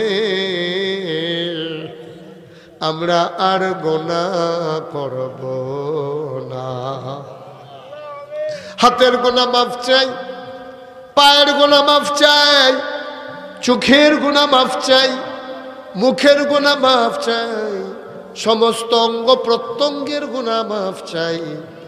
জীবনের গুনাহগুলো তুমি মাফ করে দাও। আয় আল্লাহ তাআলা, আমাদের যার যত অভাব আছে দূর করে দাও, যার যত পেরেশানি আছে উদ্ধার করে নাও। আমরা যারা ঋণগ্রস্ত ঋণ মুক্ত বানাইয়া দাও। আমরা যারা অসুস্থ শিফায়ে কামেলা নসিব করে দাও। আয় আল্লাহ তাআলা, আমরা যারা হাত বাড়াইলাম, আমাদের কারো আব্বা নাই, আমাদের কারো আম্মা নাই। আব্বা আম্মা যাদের কবরগুলারে তুমি মাওলা জান্নাতের টুকরা বানাইয়া দিও। রব্বিরহামহুমা কামা রব্বায়ানি সাগীরা। রব্বিরহামহুমা কামা রব্বায়ানি সাগীরা। আয় আল্লাহ তাআলা, আমাদের সবাইকে তুমি কবুল আর মঞ্জুর করে নাও। এই বাংলাদেশটাকে তুমি কবুল করো, এর স্বাধীনতা সার্বভৌমত্ব তুমি রক্ষা করো। দ্বিতীয়বারের মতো এই বাংলাদেশ স্বাধীন করতে গিয়ে 5ই আগস্ট সহ পূর্ববর্তী সময়গুলোতে সবচেয়ে প্রিয় যে জিনিস জীবন, যারা তোমার রাহে জীবন বিলিয়ে দিল, সেই সমস্ত মানুষগুলোরে শহীদ হিসাবে কবুল আর মঞ্জুর করে না। তাদের আব্বা আম্মাকে সান্ত্বনা দেওয়ার ভাষা কোনো আমাদের জানা নাই। আয় আল্লাহ তাআলা, তুমি মাওলা যাদের সন্তানেরা জীবন দিল, তাদের আব্বা আম্মাকে সবরে জমিল ইখতিয়ার করার তৌফিক দান করে দাও। যেই মসজিদকে কেন্দ্র করে আজকের এই মাহফিল, এই মসজিদের দোতলার কাজ তোমার কুদরতের মাধ্যমে তুমি কবুল আর মঞ্জুর করে নাও। আয় আল্লাহ, ব্যক্তিগত তহবিল থেকে আমাদের সাবেক এমপি সাহেব যেমন করে 50,000 টাকা দেবে নিয়ত করেছেন, সরকারি তহবিল থেকে যদি কোনো সুযোগ থাকে, আয় আল্লাহ মসজিদটার জন্য যেন কিছু করতে পারেন, সেই তৌফিক তুমি দান করে দাও। ইয়া রাব্বাল আলামিন, মাওলা রব্বে করিম, ও মাওলা, আমাদের ভিতরে যারা অসুস্থ, মাওলা সবাইকে শিফায়ে কামেলা নসিব করে দাও। শয়তানের শয়তানি, মানুষের শয়তানি, জিনের শয়তানি থেকে আমাদেরকে হেফাজত করে রাখো। আসমানি বালা, জমিনি বালা, হাওয়াই বালা থেকে তুমি হেফাজত করে রাখো। আমাদের বিবিদেরকে আবেদা সালেহা জাহেদা বানিয়ে দাও। সন্তানগুলারে নেককার পরহেজগার সন্তান হিসাবে কবুল আর মঞ্জুর করো। রব্বানা ফাগফির লানা যুনুবানা وكفر عنا سيئاتنا وتوفنا مع الأبرار آمين آمين آمين يا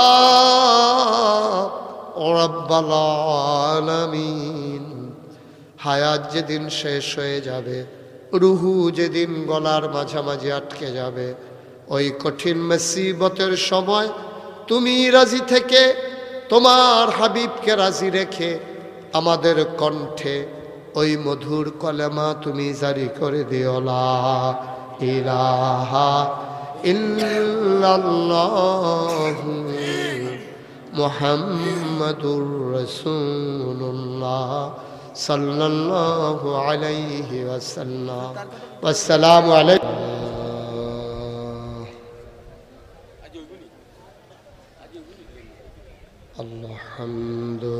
আলহামদুলিল্লাহি নাহমাদুহু ওয়া নাস্তাঈনুহু ونستغفره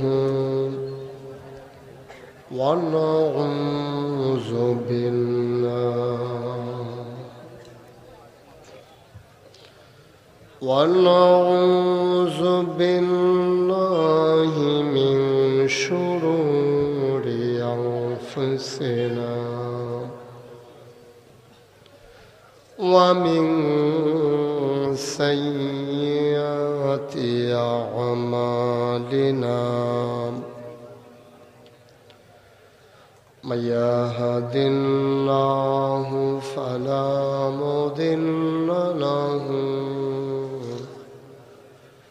ومن يضلل فلا هادي له ونشهد أن لا إله إلا الله وحده لا شريك له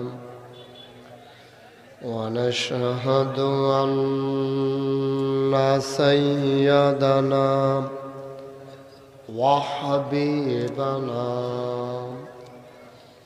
ومولانا محمدا عبده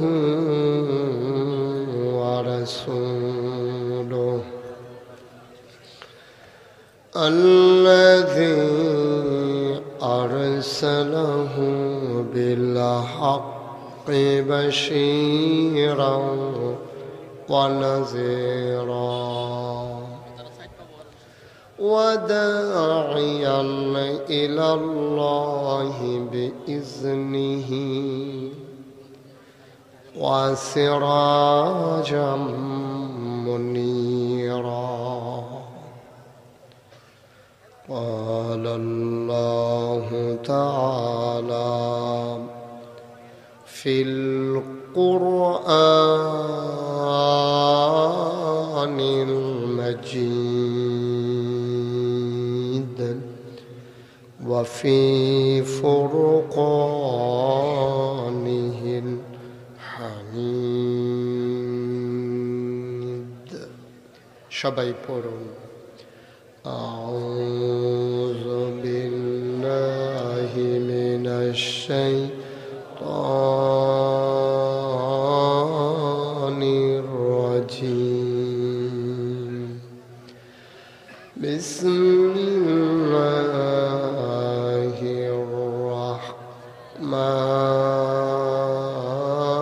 الرحمن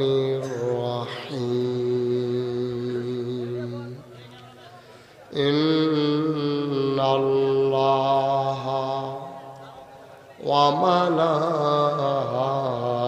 وملائكته يصلون على النبي يا أيها الذين آمنوا صلوا عليه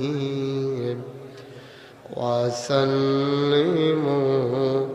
تسليما اللهم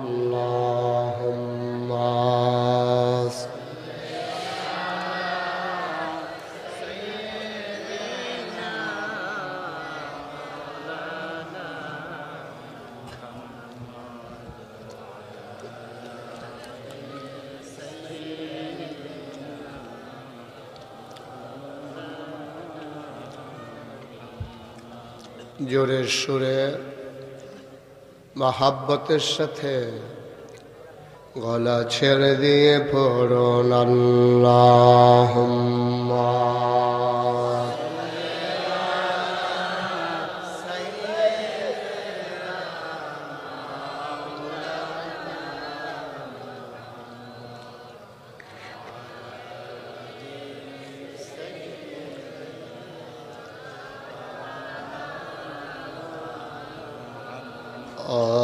আশিক হইয়া পড় দুরূদ মাশউক তোমার মদিনায়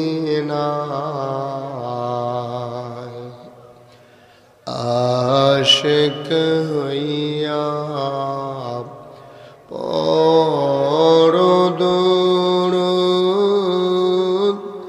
মাশউক তোমার মদিনায় আশিক যদি হইতে পারো আশিক যদি হইতে পারো যাইবা সোনার মদিনায় আল্লাহুম্মা